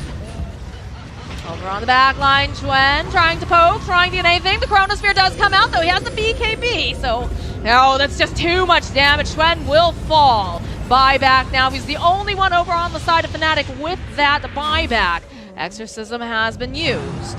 Well, try to post them up. Raven, need to be careful. The BKB follows up again, but they have the Wind Waker. They're going to wait very patiently. Stun, Hex, follow up. Is this the end? It's the end of Raven. And they've got plenty of damage on the other side here as Chuan is not looking healthy. He will fall. The GG indeed gets called. PSG waiting so patiently. That was incredible play by LGD as a whole. They just completely came back after that one mistake, and as a result, slowly collect advantage and collect advantage and go for those late game win conditions. And it's so scary playing against that. It's like if you lose that one fight, you're gonna have a bad time. But wow, absolutely incredible game for LGD. I thought Fnatic was gonna be able to do it. They exerted their influence so well. But man, what a game. Good for LGD. Definitely, you know, it's one of those studies where, again, we talk about Fnatic, how aggressive they are. They have a very aggressive draft. Things are looking good, but they just, again, you're at TI-10. You're against the best teams. Yeah. So if you make even the tiniest little bit of a mistake, PSG LGD especially is going to take advantage of that. They are, and it's a tough reality to have, because there's so many decisions in Dota, and one like that can cost you so much, because it's not just you, it's your team trying to retreat as well. But that did it. So LGD takes game 1. All right. Well, of course, this is a best-of-2 series, so when we come back, we'll have the second game, and we'll see if Fnatic is able to come back swinging.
Well, I'll tell you what, if he has a full Daedalus in his inventory right now, I'm feeling like this is, you know, pretty even, but that 9...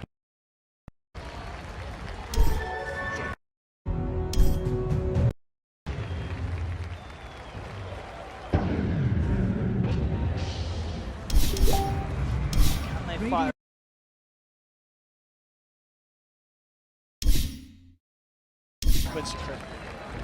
DY. He's really far out of position, but he's going to be sitting so far in the back. I think this is you have to bait BKBs somehow for the fight before you can look to even commit. Because now it's just like if MSS looks to go Ravage, it's going to get triple BKB'd.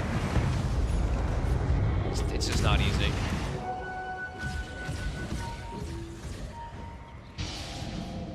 Regent just picked up, saw new item grabbed. Scotty for Yawar is finished, and we do have the Gleipnir now. Here we go. For the Weaver. Ori. He's in. Just trying to reach through to the back lines, Ellaway. The glimmer, Silence of the Gush comes out onto Ori, but he's got the Yules onto the back lines. Here we have it, Old 11 jumps in. First Doom drop down onto the Darkseer. Yawar using the song to try and get them back to safety, but in with the BKB, Poyo can reach it. They do get the deny off. Doesn't mean Leslow's going to be down for 50 seconds. MSS, he's not going to be quite as fortunate with his escape as Old 11 takes him out. The Remnant grabs LOA. They're just making it look easy. With such an advantage, just easy pickings. 3 heroes dead. No response from Quincy. Oh no, 11's in. They still got a Doom. They still have a Doom. They've got the stomp down. Quinn's gone. Doesn't even need it. 4 heroes down, 2 with buyback. And even if they want to pop them, I don't know if they're coming back into this one as Vici Gaming. Tier 3, the rack's taken. Top lane's exposed as well. Vici Gaming can look to push on for more. 26k gold lead. It's very much going the exact same way as the last game. And there's the second Doom. Old 11's in. Catches Yawar. Yawar, he'll fall. No buyback either on him. It's most definitely. They're just not calling it just yet, probably discussing things. What went wrong? As Vici continue to look very strong.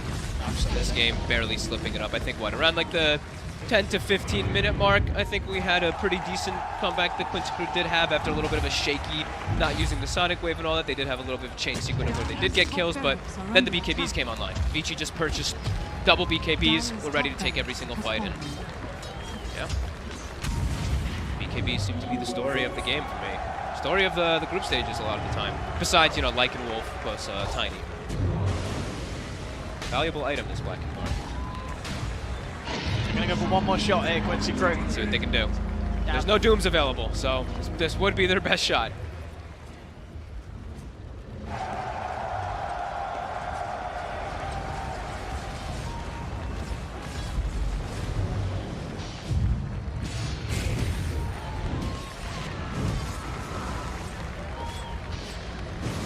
Scouts them all, so now no longer a good opportunity to go play us. Watch the replay, nice little deny. Been able to kill off his teammate and Poyo just rip him to shreds.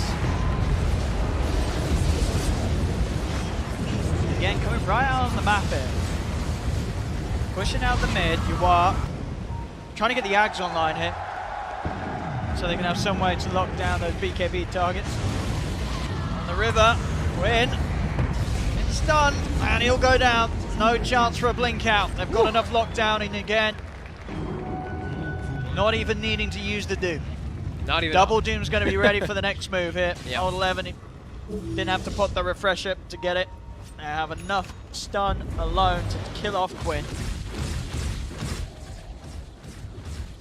Push down bottom. Tier 1 tower still there. More easy goal for Vici Gaming as we're going to be hitting similar numbers here in this game too. We sure are. 40,000 gold lead, nearly 1k gold per minute lead coming out for Vici. Another shellacking, as Suns fan would say. It certainly made it hurt for Quincy Crew twice here. This was a rough series, a painful series for Quincy. Versus such a methodical team like Vici, it really is so painful. What can they do? Yeah, there's just nothing. And that's got to be like how they felt for at least a good 20 minutes or so of this game. Yep.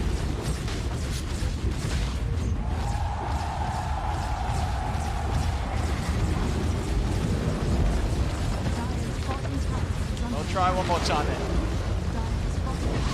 Can they get the combo?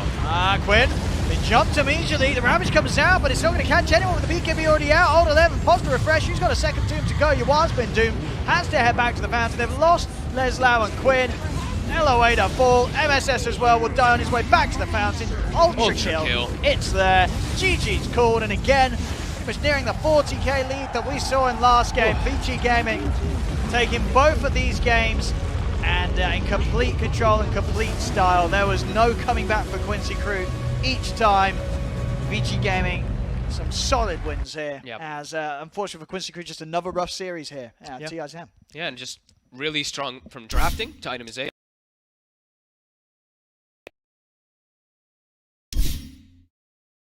Like 12-ish minutes, 12, 15 minutes of games. But this game, first like... With Static Storm. If IO relocates, you're like, all right, here's the bomb. You just drop it right there on that relocate spot. That can buy you some time as well.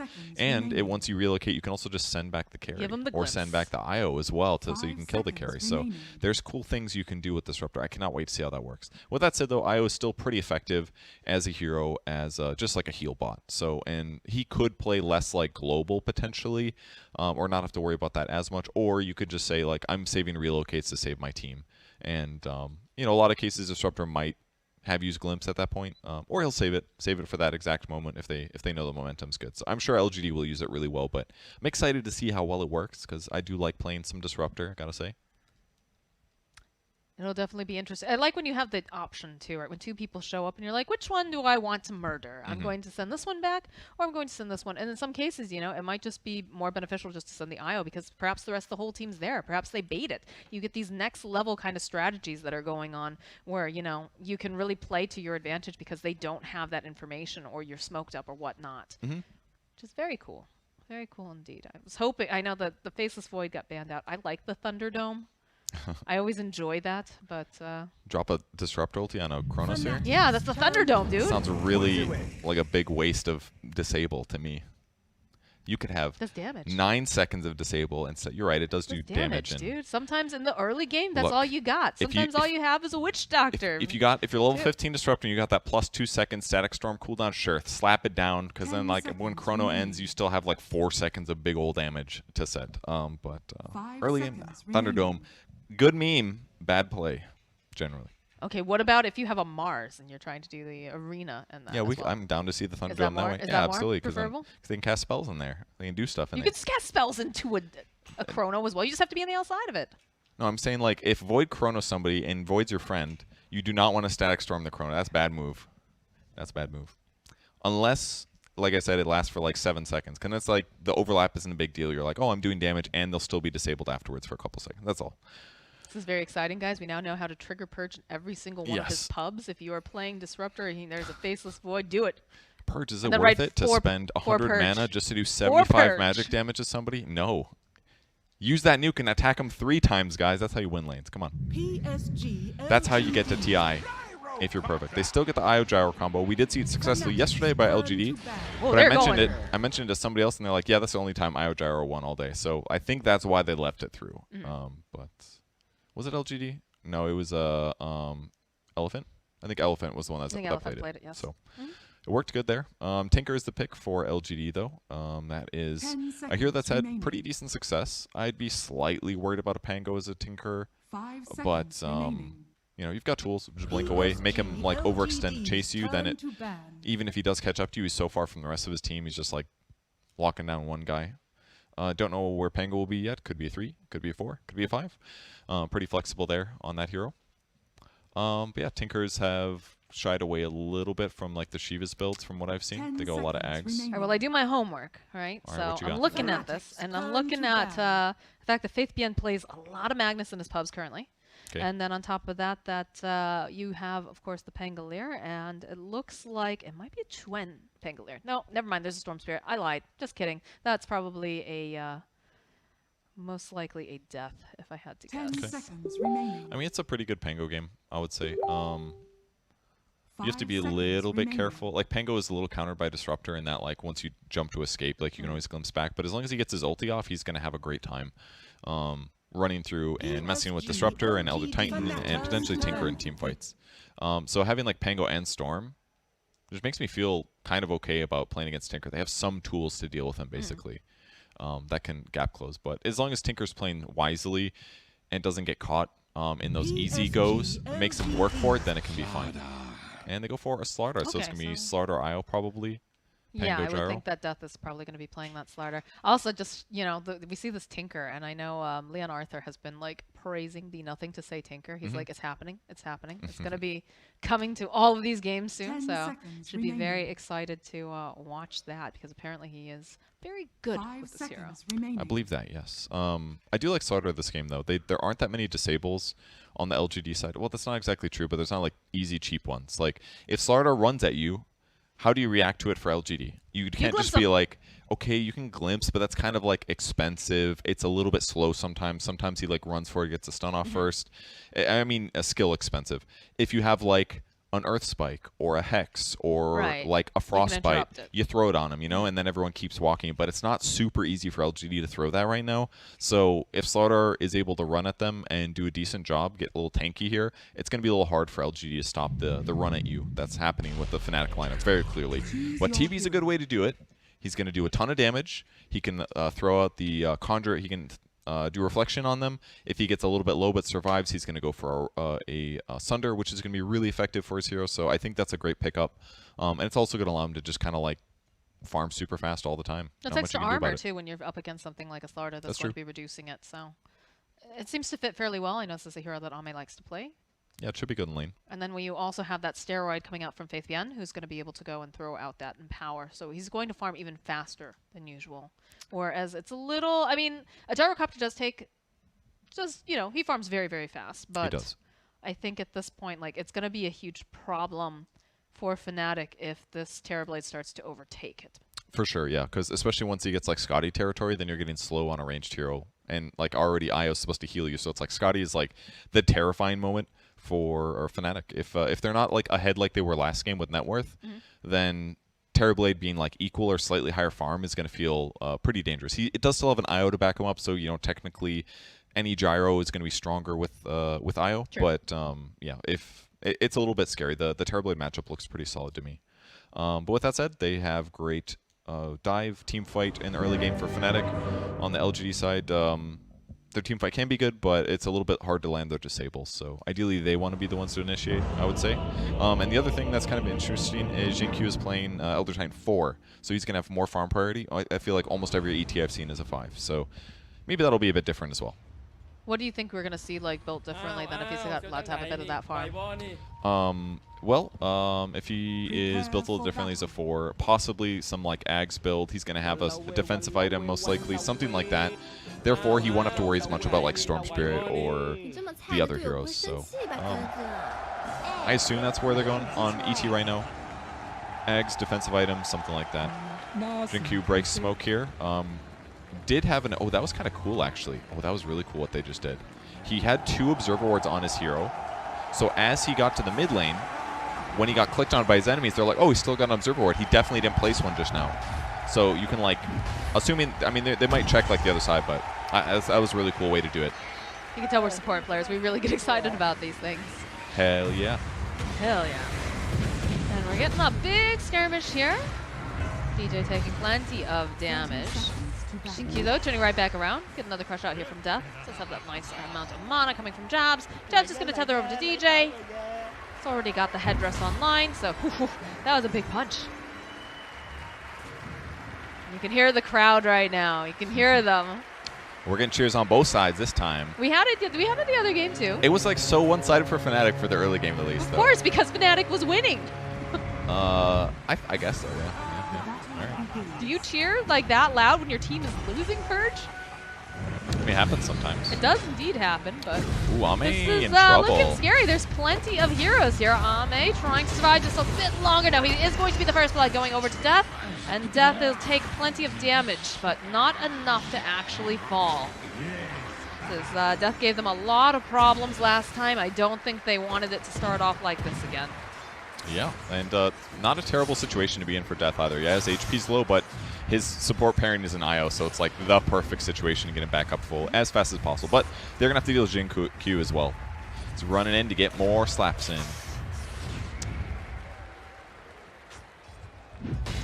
is sitting very low. I mean, I know that Jabs is able to provide some of that regen, but does have to be a bit careful with the amount of damage coming out.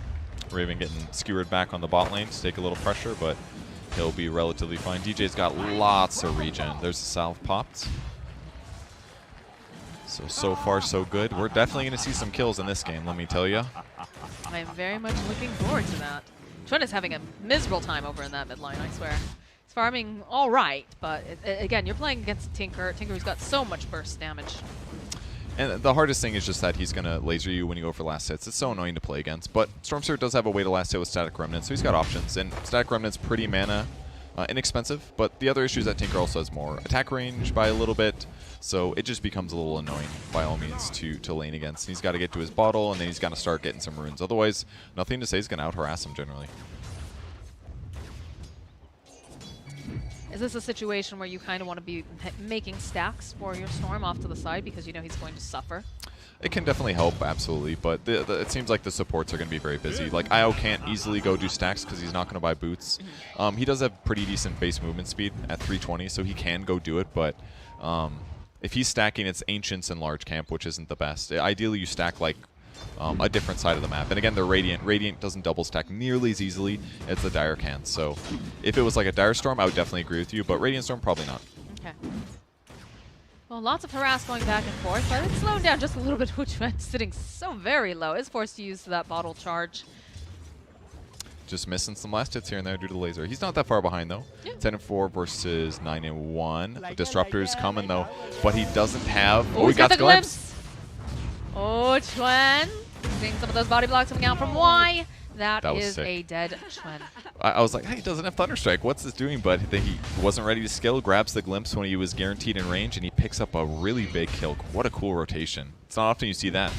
No, it's not usually that you see them rotate for the water runes. Usually it's more for those action runes. But that's something they could prep, you know? It's like nothing to say lane control. The Storm was lower. He goes to the closer rune, which is the top one typically.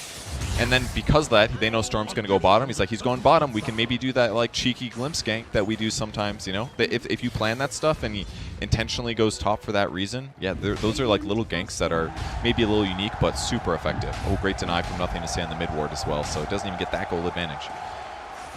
Things are going very good for nothing to say here. We're sitting at 14-7 CS currently, as the Storm is sitting at 11-1. About what we expect, though. Yep. Drag back. Oh, Chuen's making some plays here. He's out of spells. This is looking pretty good now. Looks like Storm might be able to get the revenge kill. They need maybe one more hit. Nobody bottles. He's got enough to stay alive, and these rockets are coming in hot over Chuen.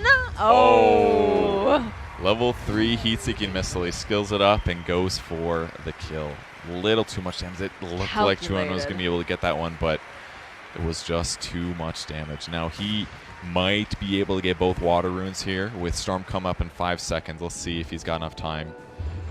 They've already made a rotation. Yeah, though. they moved Jabs over. They sent Jabs over to ensure. Which is good, because if he got another 2 bottle charges, Tinker's close to full HP, and at least this is going to give Chuen you know, some advantage here. But and that was kind of cool too. Jabs also waited the extra 5 seconds, so nothing to say has to walk there instead of doing something else efficient. So just a little bit of an anti-play that he does by sitting around.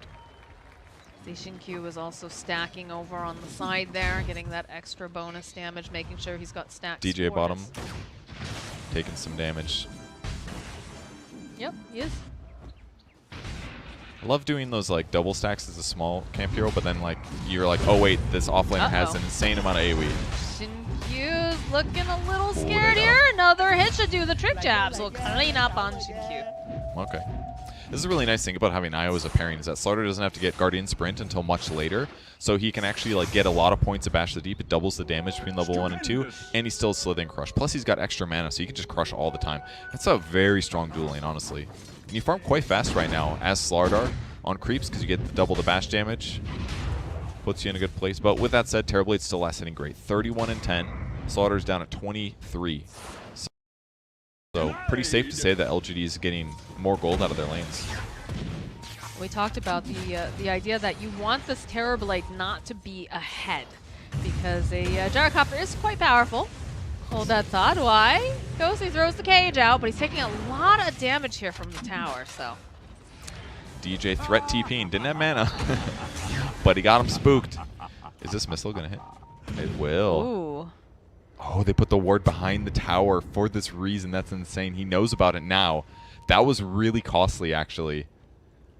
And now Y's going to move over. He put the sentry down, trying to find it. Calculated, going right back in again. Another missile, but again, they have that bounty rune. They'll be able to regen on the storm, and DJ grabbing his own regen rune. Okay, and the sentry is also to deward the small camp too, which just was blocked earlier. So when he placed the observer ward, he also blocked the small camp. So a lot of stuff.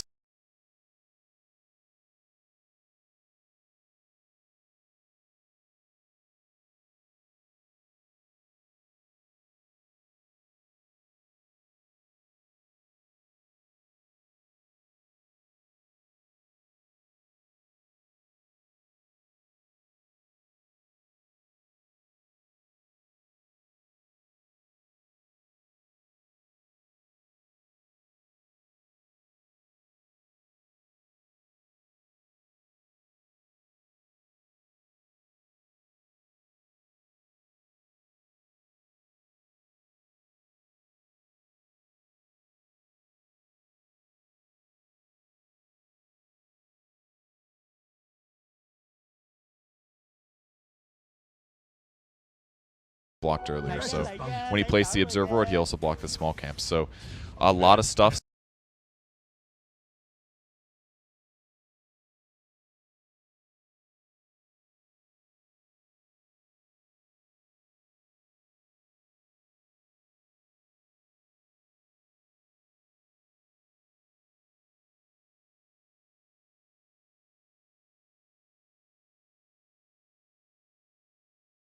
Blocked earlier. So when he placed the observer ward, he also blocked the small camp. So a lot of stuff. But I mean, if you're pairing, normally you pair with like your hard carry and you sit with them a lot and you're giving them attack speed and regen and stuff. Death doesn't necessarily need that as a slot. Actually, he's leveling up spirits. Most IOs just do tether and overcharge as their combo.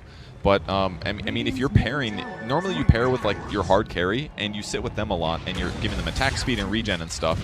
Death doesn't necessarily need that as a Slardar in the lane. So instead, if he just combos... Oh, he cancels the TP. He knows. He's like, maybe I can survive this. No, you can't survive. Nothing to say. Unfortunate. I don't think he knew Jinku was there, but basically Jabs is able to do a lot more damage in ganks because he's not like the IO pairing. They picked IO and it's still going to be good, but like right now, just having more damage is going to be more effective, and it's helping him because he's almost got his Holy Locket. About 500 gold left to go. I'd be interested to know if that's the new record for how fast the Holy Rocket gets picked up. The Chuan it's got that big zip, so they're not going to be able to quite close the gap, but they have the vision, like we said, so we'll see some more of these little rockets. Going to dodge it. He needed to do that. He's just taking too much damage here. It's hard. It's a lot of burst. It's not that much. It doesn't cost much for Nothing to Say to throw like 2 rockets because he's just going to TP back home anyways. He's got his Blink Dagger. He's 4, 0, and 1. He's doing great right now. He also got the Fairy Trinket, the Glory item on Tinker, because he's going to be able to make his mana pool go so much farther as a result.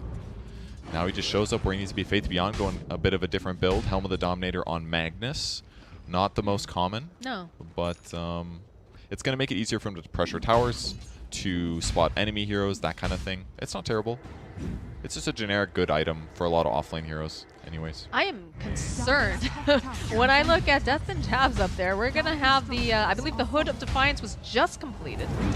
And then you have a Holy Locket. They're just going to become a menace all over the map. Although, oh, Vivian was looking for it. Couldn't quite grab him in time. I guess that's one downside of LGD is that before Terrorblade gets on the map, they do not have good tower pushers. And this might be one reason that Magnus wants to be Helm of the Overlord. Like, Magnus is okay, or Dominator, sorry, because he kills creepways fine. But having the Hellbear Smasher just amplifies everything so much. Attack speed, that kind of thing. So it's going to make it easier for them to kill towers and scout heroes and that kind of stuff.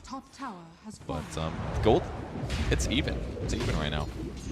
Little advantage for the PSG LGD cores, but the IO support's doing really good on Fanatic's side, so in some ways a little better. Well, the new objective appears to be this middle tower here for Fnatic. You can see Chuan trying to get into position. going to be able to go draw some of these creeps away. That's smart to do it like this. It's the safer way to do it. Yes. That's what it's all about. Got to keep them away from where the bad guys are going to stand. Drag them away, get the last hits. That's going to put the pressure, and then you can go back to doing what you're doing, which is going to jungle instead. They've definitely set up camp within their jungle, so. PSG, though, finding this opening. They do have the Hellbear creep, like we talked about, so they're going to put some pressure on the mid lane. You can see why he's waiting. He's cheeky. He's thinking, oh, come on, guys. Anybody, please TP in over here. But all right, Locket's on the way. Probably not going to be a record because some people have been playing IO3 lately, so somebody gets last hits is probably more farmed at this point than Jabs is, most likely. But for support, it's really excellent timing. And that's going to make it easier for Jabs to play just really aggressive top. And Jabs does, or for Death to play aggressive top. And Jabs doesn't necessarily even have to show. He can just be in the area. So it's going to make it a little bit more unpredictable for PSG LGD on who to engage on. got the smoke play over on the side of Fnatic. We'll go for a smoke play on the side of PSG LGD too. They've got 4 of them. Gonna roll on forward. That defense matrix is ridiculous looking. Nothing like a giant hamster ball. They want to kill Terrorblade with the smoke on Storm and Pangolier. They've got the rolling boulder, but or rolling thunder. They're gonna give up on it though. They'll find themselves jabs over here. Oh yeah. This would be a nice hit. They'll go right back with the glimpse, and that's his dominating streak. That part's good. That's a lot of gold for the dominating streak. It's the one downside of doing really good on support. It's like you're probably going to die eventually, and now you just gave extra gold to the enemy mid player. Ooh, that feels bad. Yeah, especially when it's a Tinker. Yeah, kind of scary. And with that death, now whoever was going to tank the mid tower isn't going to be able to be saved. It's a rough one to lose the IO there, but hey, Death, despite buying that hood, has almost got his Blink Dagger now, so his net worth has been pretty high. The person suffering the most was certainly Storm Spirit. That early lane pressure, that gank by Disruptor that did a lot. There's a meta being used bottom, but Storm is out. It's probably just that Ami was planning to use it anyways to farm, and if Storm's here, he might as well, you know, put some pressure on. Because if he loses all of his illusions without damaging Storm much, then it just makes it like he could potentially die if somebody's there. You know, it's just a little safer. I think it's fine too. He's right around creeps. It's not like a lot of it's going to go to waste even if the Storm disappears. You know, it just might have been safer than to be sorry. So yeah, he'll just continue farming. We do have a Blink Dagger picked up now for the Slardar. Oh, it's done. So with coming this, out right now, it'll be a little bit easier to be aggressive now, which he needs. Gyro's going for the flat cannon stat build with the health talent. So he didn't go for flat cannon 8 range, which is pretty common. But this is going to be the tankiest way to be right now. Rocket Barrage obviously is insane damage output, but generally if the Gyro goes that build, he just kind of suffers like he's going to suffer right now. Raven, Raven, Raven. You have so many friends here to welcome you. They go for the split, not quite on the mark, but that sleep off by some time, and that's a kill for Faithian.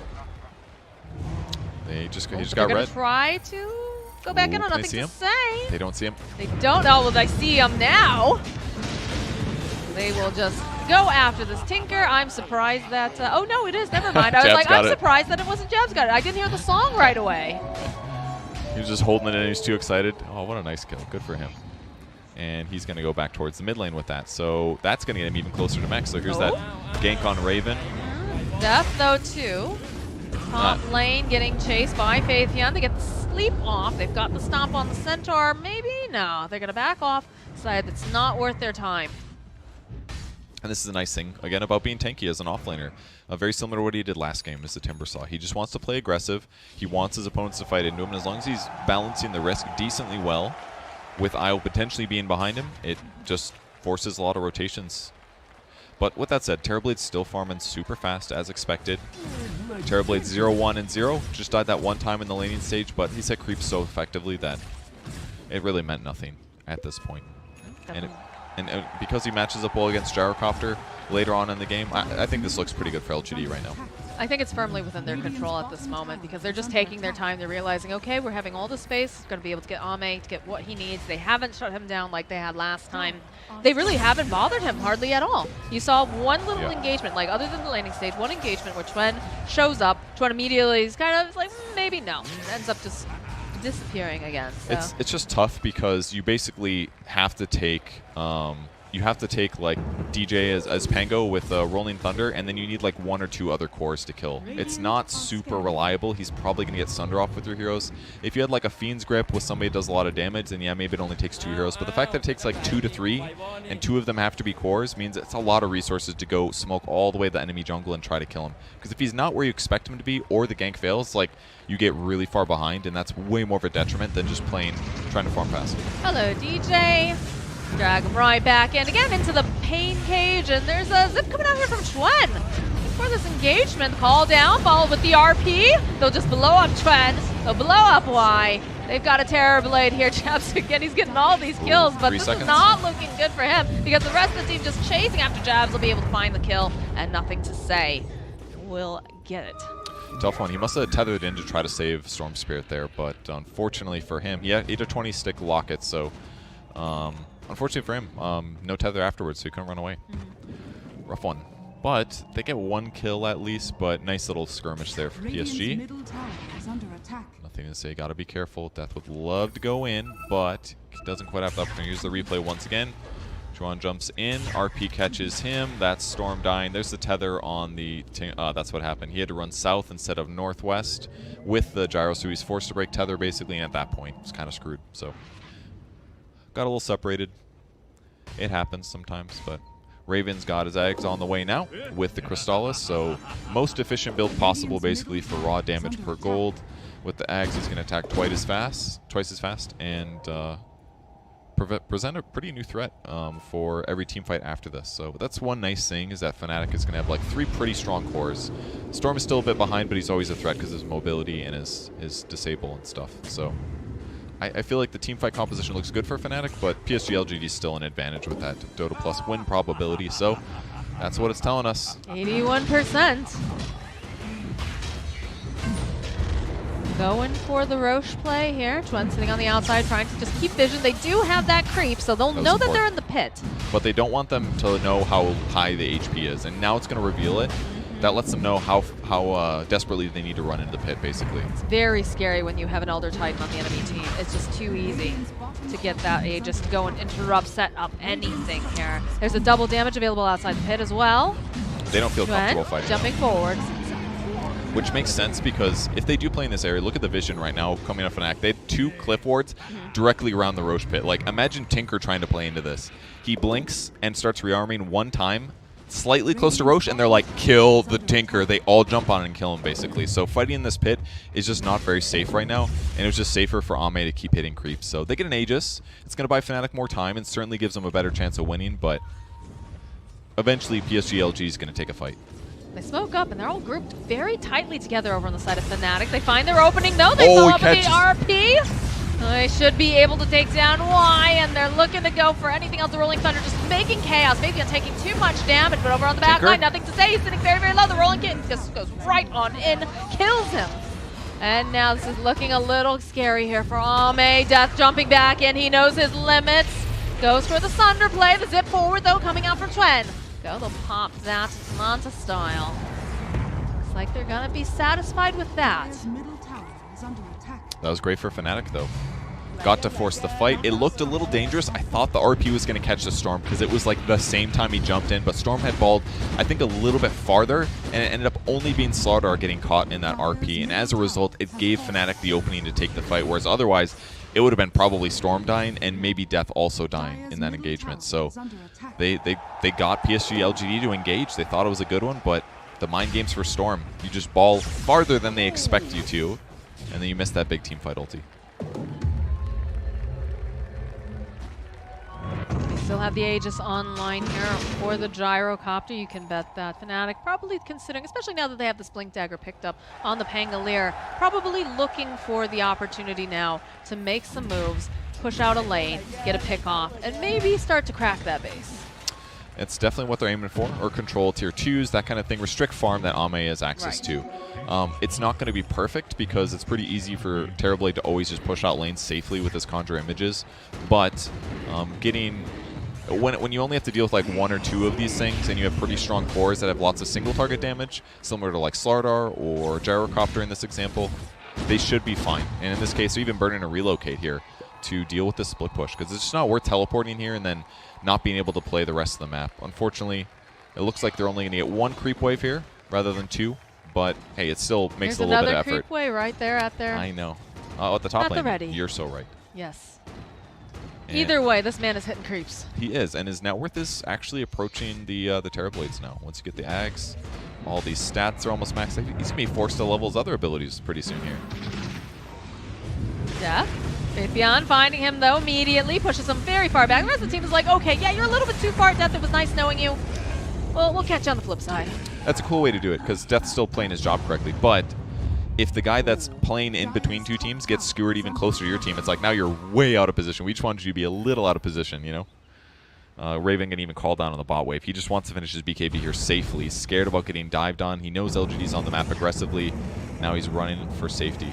So once they get BKBs on Raven, who should have it now, and then Death, that is when Fnatic's super ready to take fights. Oh, I love these wards they're placing behind the tier 1. And they're just going to backdoor it. I love doing this. If you feel like the positioning's good, it's like just kill the damn tower. Screw pushing the wave. That's not backdoor technically, right? Correct.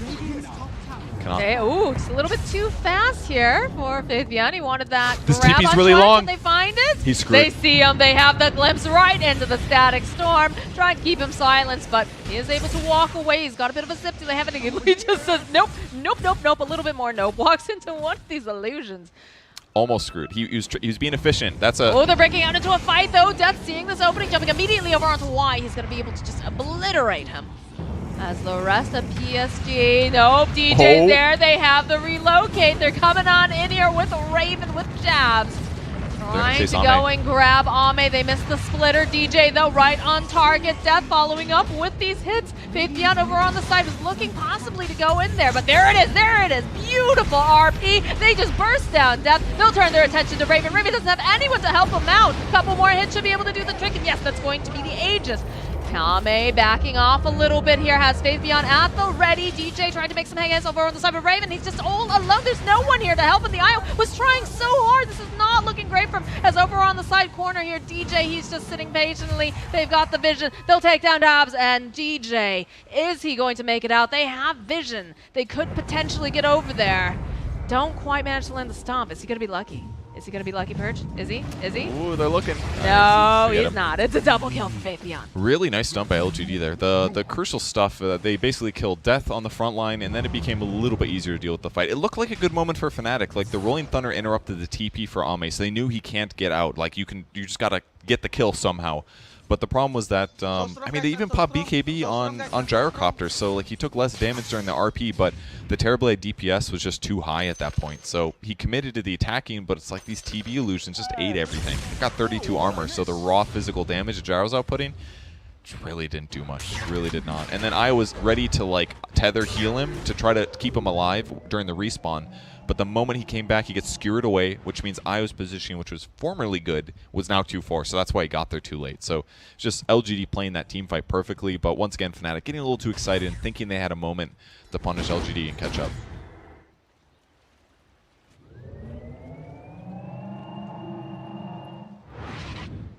Checking to take a look at any new items that are potentially going to be headed out here for these teams. Their next big move, what would you say is the next big thing that you want to see before we start to see? Oh, I mean, there it is. There's the BKB on Terrorblade. Never mind, Purge. I don't need you. The BKB is really effective. The main thing is that it's going to make sure that Rolling Thunder is not a problem, because Rolling Thunder is the thing that's going to like keep Terrorblade busy. Now he's got BKB, he can basically offset Rolling Thunder with his own BKB. Before, like outside of Rolling Thunder, he wasn't really that concerned with disables anyways. He's got Manta for the Orchid on Storm, and past that it's like, yes, Lars got some stuns, but it's not going to perma-stun him, so he's basically always going to sunder. So he's really happy right now. He's very safe, and this is a really good time for LGD to fight, assuming they can land the right disables. They're definitely hunting, looking for blood in the water. DJ, though, of course, very elusive. Should be able... Oh, the Pinked Spirit, right though. on him. The Spirit finds him. Goes for the stomp. I don't think he could see the Spirit or something. It was... They knew where he was somehow. I think the Spirit gave a little bit of vision there. Yeah, he got the damage. He can blink away. Oh, he's playing a game. He's going to walk right into Shinkyu if he's not careful here. He just wants to cut the creep wave, but instead he's going to go for the safe TP. Doesn't want to get caught. Seems like the smart play. Yeah, he doesn't have buybacks, so got to be careful. You know, if he's dead, that gives him 25 seconds to really pressure a tier 2 or something like that. So, but where do we go next on Gyro is the question. He was thinking about getting a different item, but now he's going for Satanic. He had something queued up. I can't remember what it was, but he's thinking S&Y, but I was like, that doesn't sound good. He needs a way to deal with the illusions or to remain survivable, and Satanic's a good way. He'll get lifesteal even if he's stunned. But the downside is they've already got the Scotty, so that lifesteal is going to be worse. So it just feels like bad decisions to me, or bad options to me. And that's just because of the matchup. The Gyro Terrorblade doesn't sound too fun, I gotta say. It's hard. It's definitely hard, and they did just pick up the Storm Spirit BKB though, so it's another advantage going over to the side here for Fnatic. But again, we have the BKB on the Terrorblade. He's mostly for the Rolling Thunder, obviously, but it's also just going to be very difficult for Chuen to do anything to him at this point when that is up. I think his target, though, probably going to be that Tinker trying to get a little bit into the back lines, and with that BKB, it means that the Disruptor's not going to be able to glimpse him back right where he came from. Yeah. And the farm level of the Tinker has kind of fallen off the last couple fights, but that's what happens when you go Ags. It doesn't give you much more damage. It helps against heroes, but against creeps, not much. Oh, the Scare Back? No, he's a BKB. I mean, he had to do that. If he gets Horn Tossed, it basically forces IO to relocate, and I don't know how soon he used Tether, but if he didn't have Tether there, that's like, good luck, Raven. You're in the middle of nowhere. I thought he BKB'd like mid Horn Toss. I didn't know you could do that, but normally you get Horn Toss, you toss in the air, and then you're stunned when you hit the ground, but I guess it gives you time to press BKB there. So that's Raven, great reaction times. But can't react now till his BKB comes back, and he's down to 7 seconds. This is a huge window right now for PSG LGD. They realize, okay, Gyro does not have that BKB. We can make plays. We've got our own fresh BKB over on Ame. Let's make some things happen. Chuen, though, doing the play here, making sure that he's cutting these creeps. Not going to have a particularly great creep wave. In fact, look at that one little guy. Look at him. MVP of his team. Yeah. He's making his way down this lane. It's going to give his life for PSG LGD like a good minion. A lot of damage here. We've got him power. He's putting shields. Rolling on in here from DJ, bouncing up against the wall, forcing him forward. This is going to just be a dead Ame. They got him.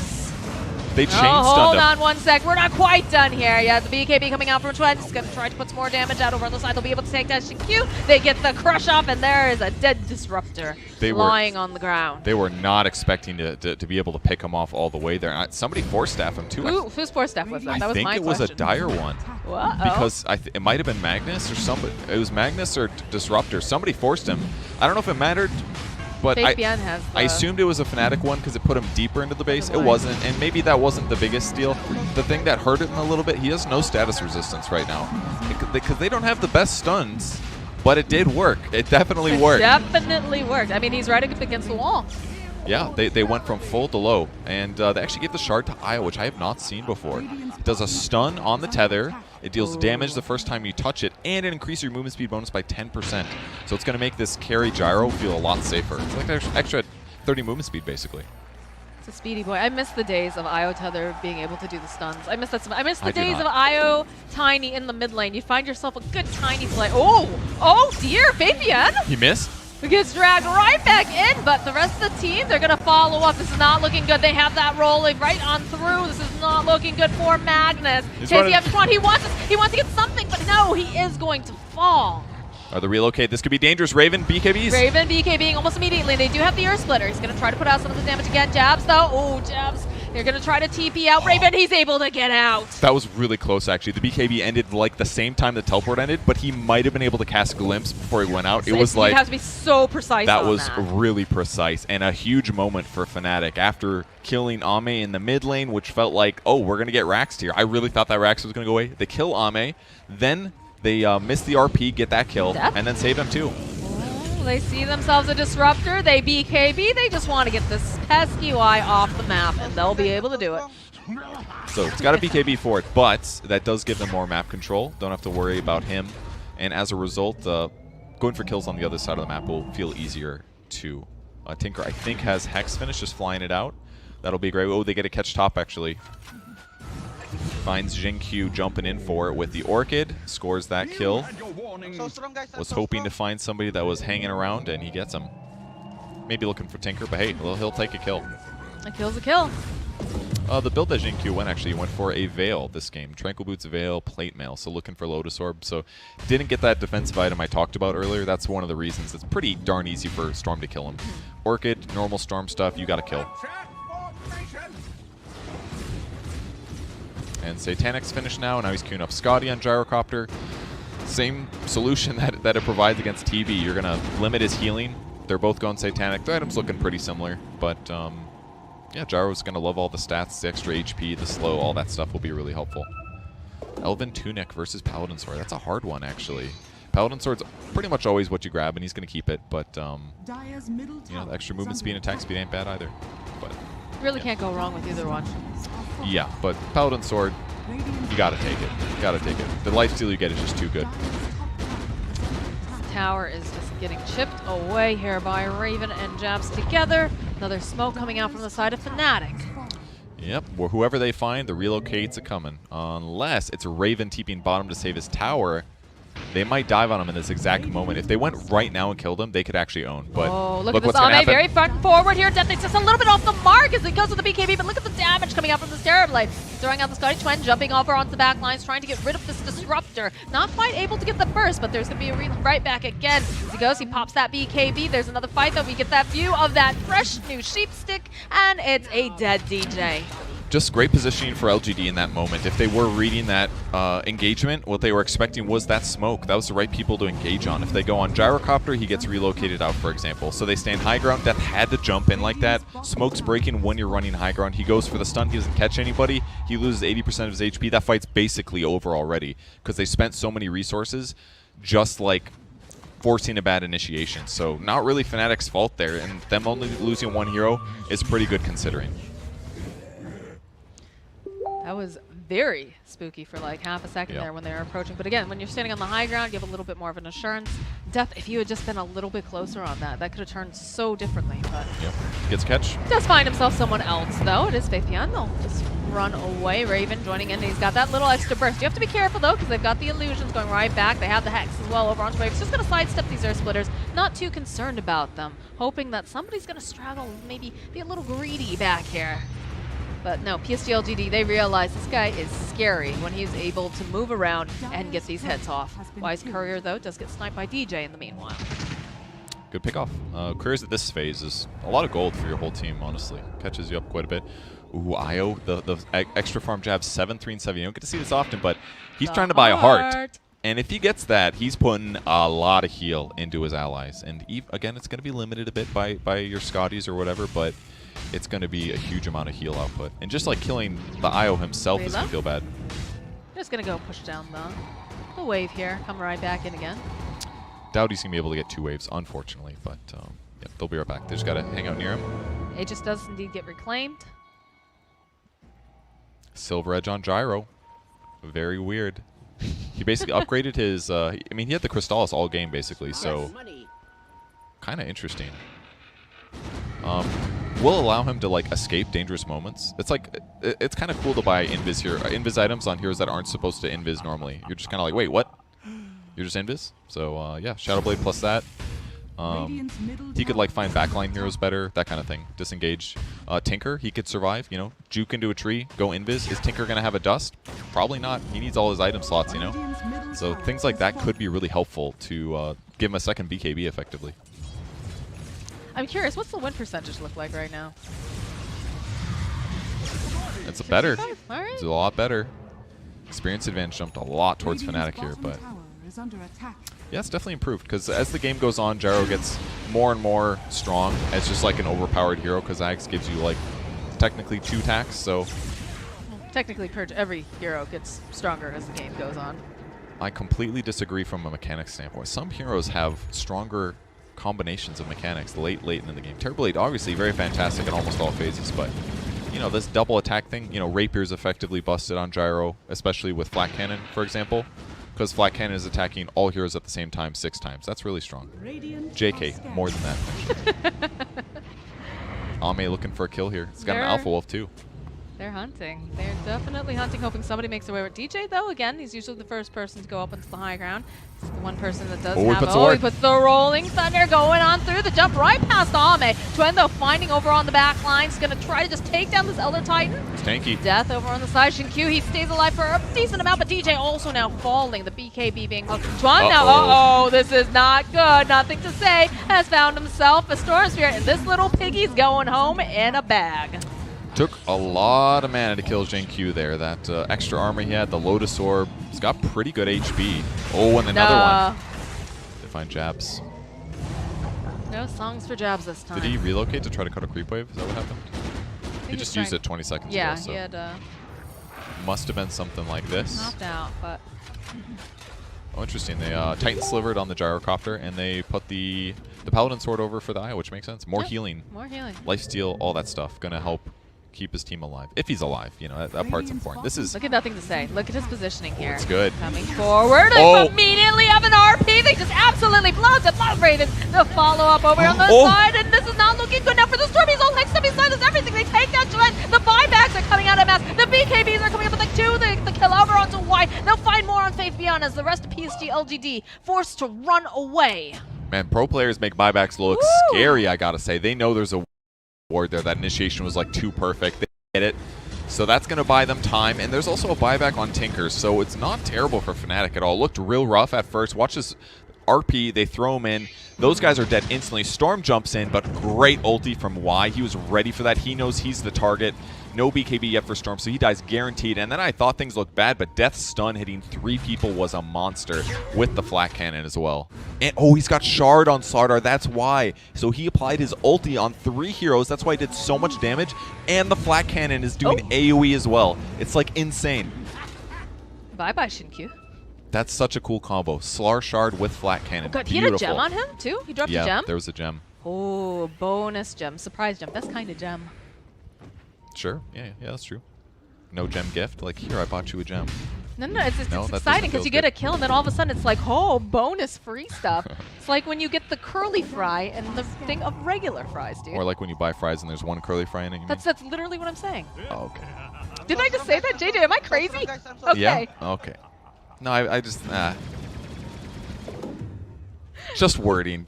I'm very picky about my wording. That's all. I'm very picky about my wording. You know, really what you said could have been slightly more clear. That's basically my job, right? Just want to say as clear as possible every time. It wasn't as efficient. I'm sorry, Exactly. That's what I got. I gotta shut it down. Sorry. That's why they pay you the big bucks. Dude, I'm still excited about the Slar Shard. So cool. Yes, Perk speaks better than me right now. The Slar Shard. It's minus 24 AoE armor for like what 5 seconds or something, and increases the radius. So the stun is just like it's like actually a team fight stun, you know, instead of like you stun one guy. Ooh. They're trying to make a play over onto nothing to say, but he's already blinked out. That was close.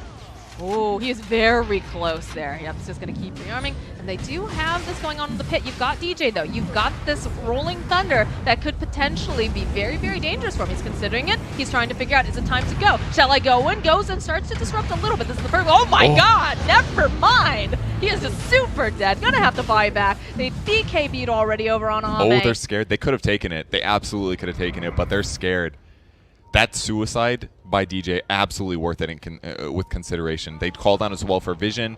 That's all they can do. It's got 1,600 health, but LGD's scared. If they lose this fight, it could just be game end. Death jumping in immediately. The RP getting used only on Death. They pop the A on Death and that BKB. There's lots of damage coming out from Ame. Look at the kill on Death. No buyback on They're going to go for it. The pit, though, are they going to be able to get it in time? Who's going to get this Aegis? Who gets the kill on the stun? It gets this. He snatched it up by Raven. He's coming right back up again. Why, though? Does go down here. Faith Beyond taking so much damage. Look at all these snowballs flying around. In a moment, we're going to have that gyro right back up again, but he's hexed up. They cannot keep him alive, but they deny the Aegis from the side of PSG LGD. There is no buyback, though, over on Death, over on Raven. This is looking a little scary. Yeah, this is all LGD needs right now, and they're going to buy back on Y, knowing that it seems like they're not going to be able to make it back. They're still on buyback. I mean, he got almost everything on the gyro, and he cleared the supports out pretty good, but again, fighting into the Terrorblade is really difficult. He needs his teammates, and the angle was just bad. I don't see why they don't just go for tier 4s. I mean, they should clearly, but they're thinking about it. They go 1 racks. Let's see if they go tier 4s or they get 2 racks. They should know. Yeah, they're going. They're going for it. Ame says, let's go hit these towers. There's no gyro. There was no Slardar available. This is so hard. What do you is do? Not that farm. You got to kill the supports first and then maybe work down the other guys, but it's hard. hard. There's a vortex, buys a little bit more time. Beautiful roll forward, though, hitting over onto 2. They get the silence as well. He's low. They're going to be able to take down Ame. There's going to be the Hex again. They'll be able to find Chuen. Oh, no. Oh, no. He's just gone a little bit too far here. Jabs, they're still right in position where they can still hit these buildings.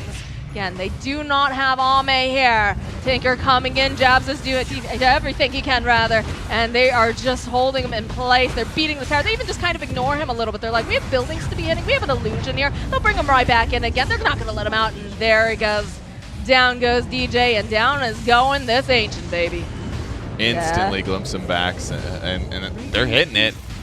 They don't have glyph, and they call it. Okay. They GG.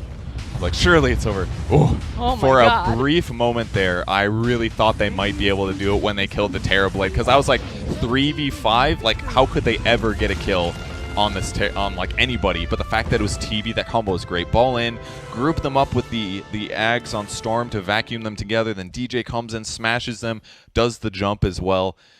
And it basically just came down to LGD being much better positioned for the Roshan. They were ready to go on the Rosh, and with that advantage, getting it solo, even though they were playing very.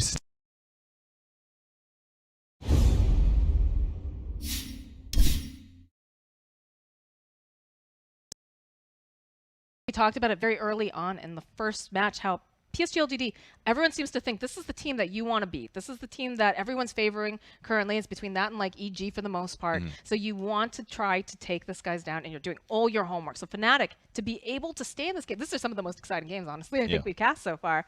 Being able to, you know, put up this good of a showing, put them, you know, where they're sweating a little bit is very, very good for them. And I'm sure even though they've lost, they have to be feeling pretty good about the fact that they stood toe-to-toe for so long. I think so. And this is not to say that PSG LGD isn't like incredible. Like, but the thing is, everybody knows that.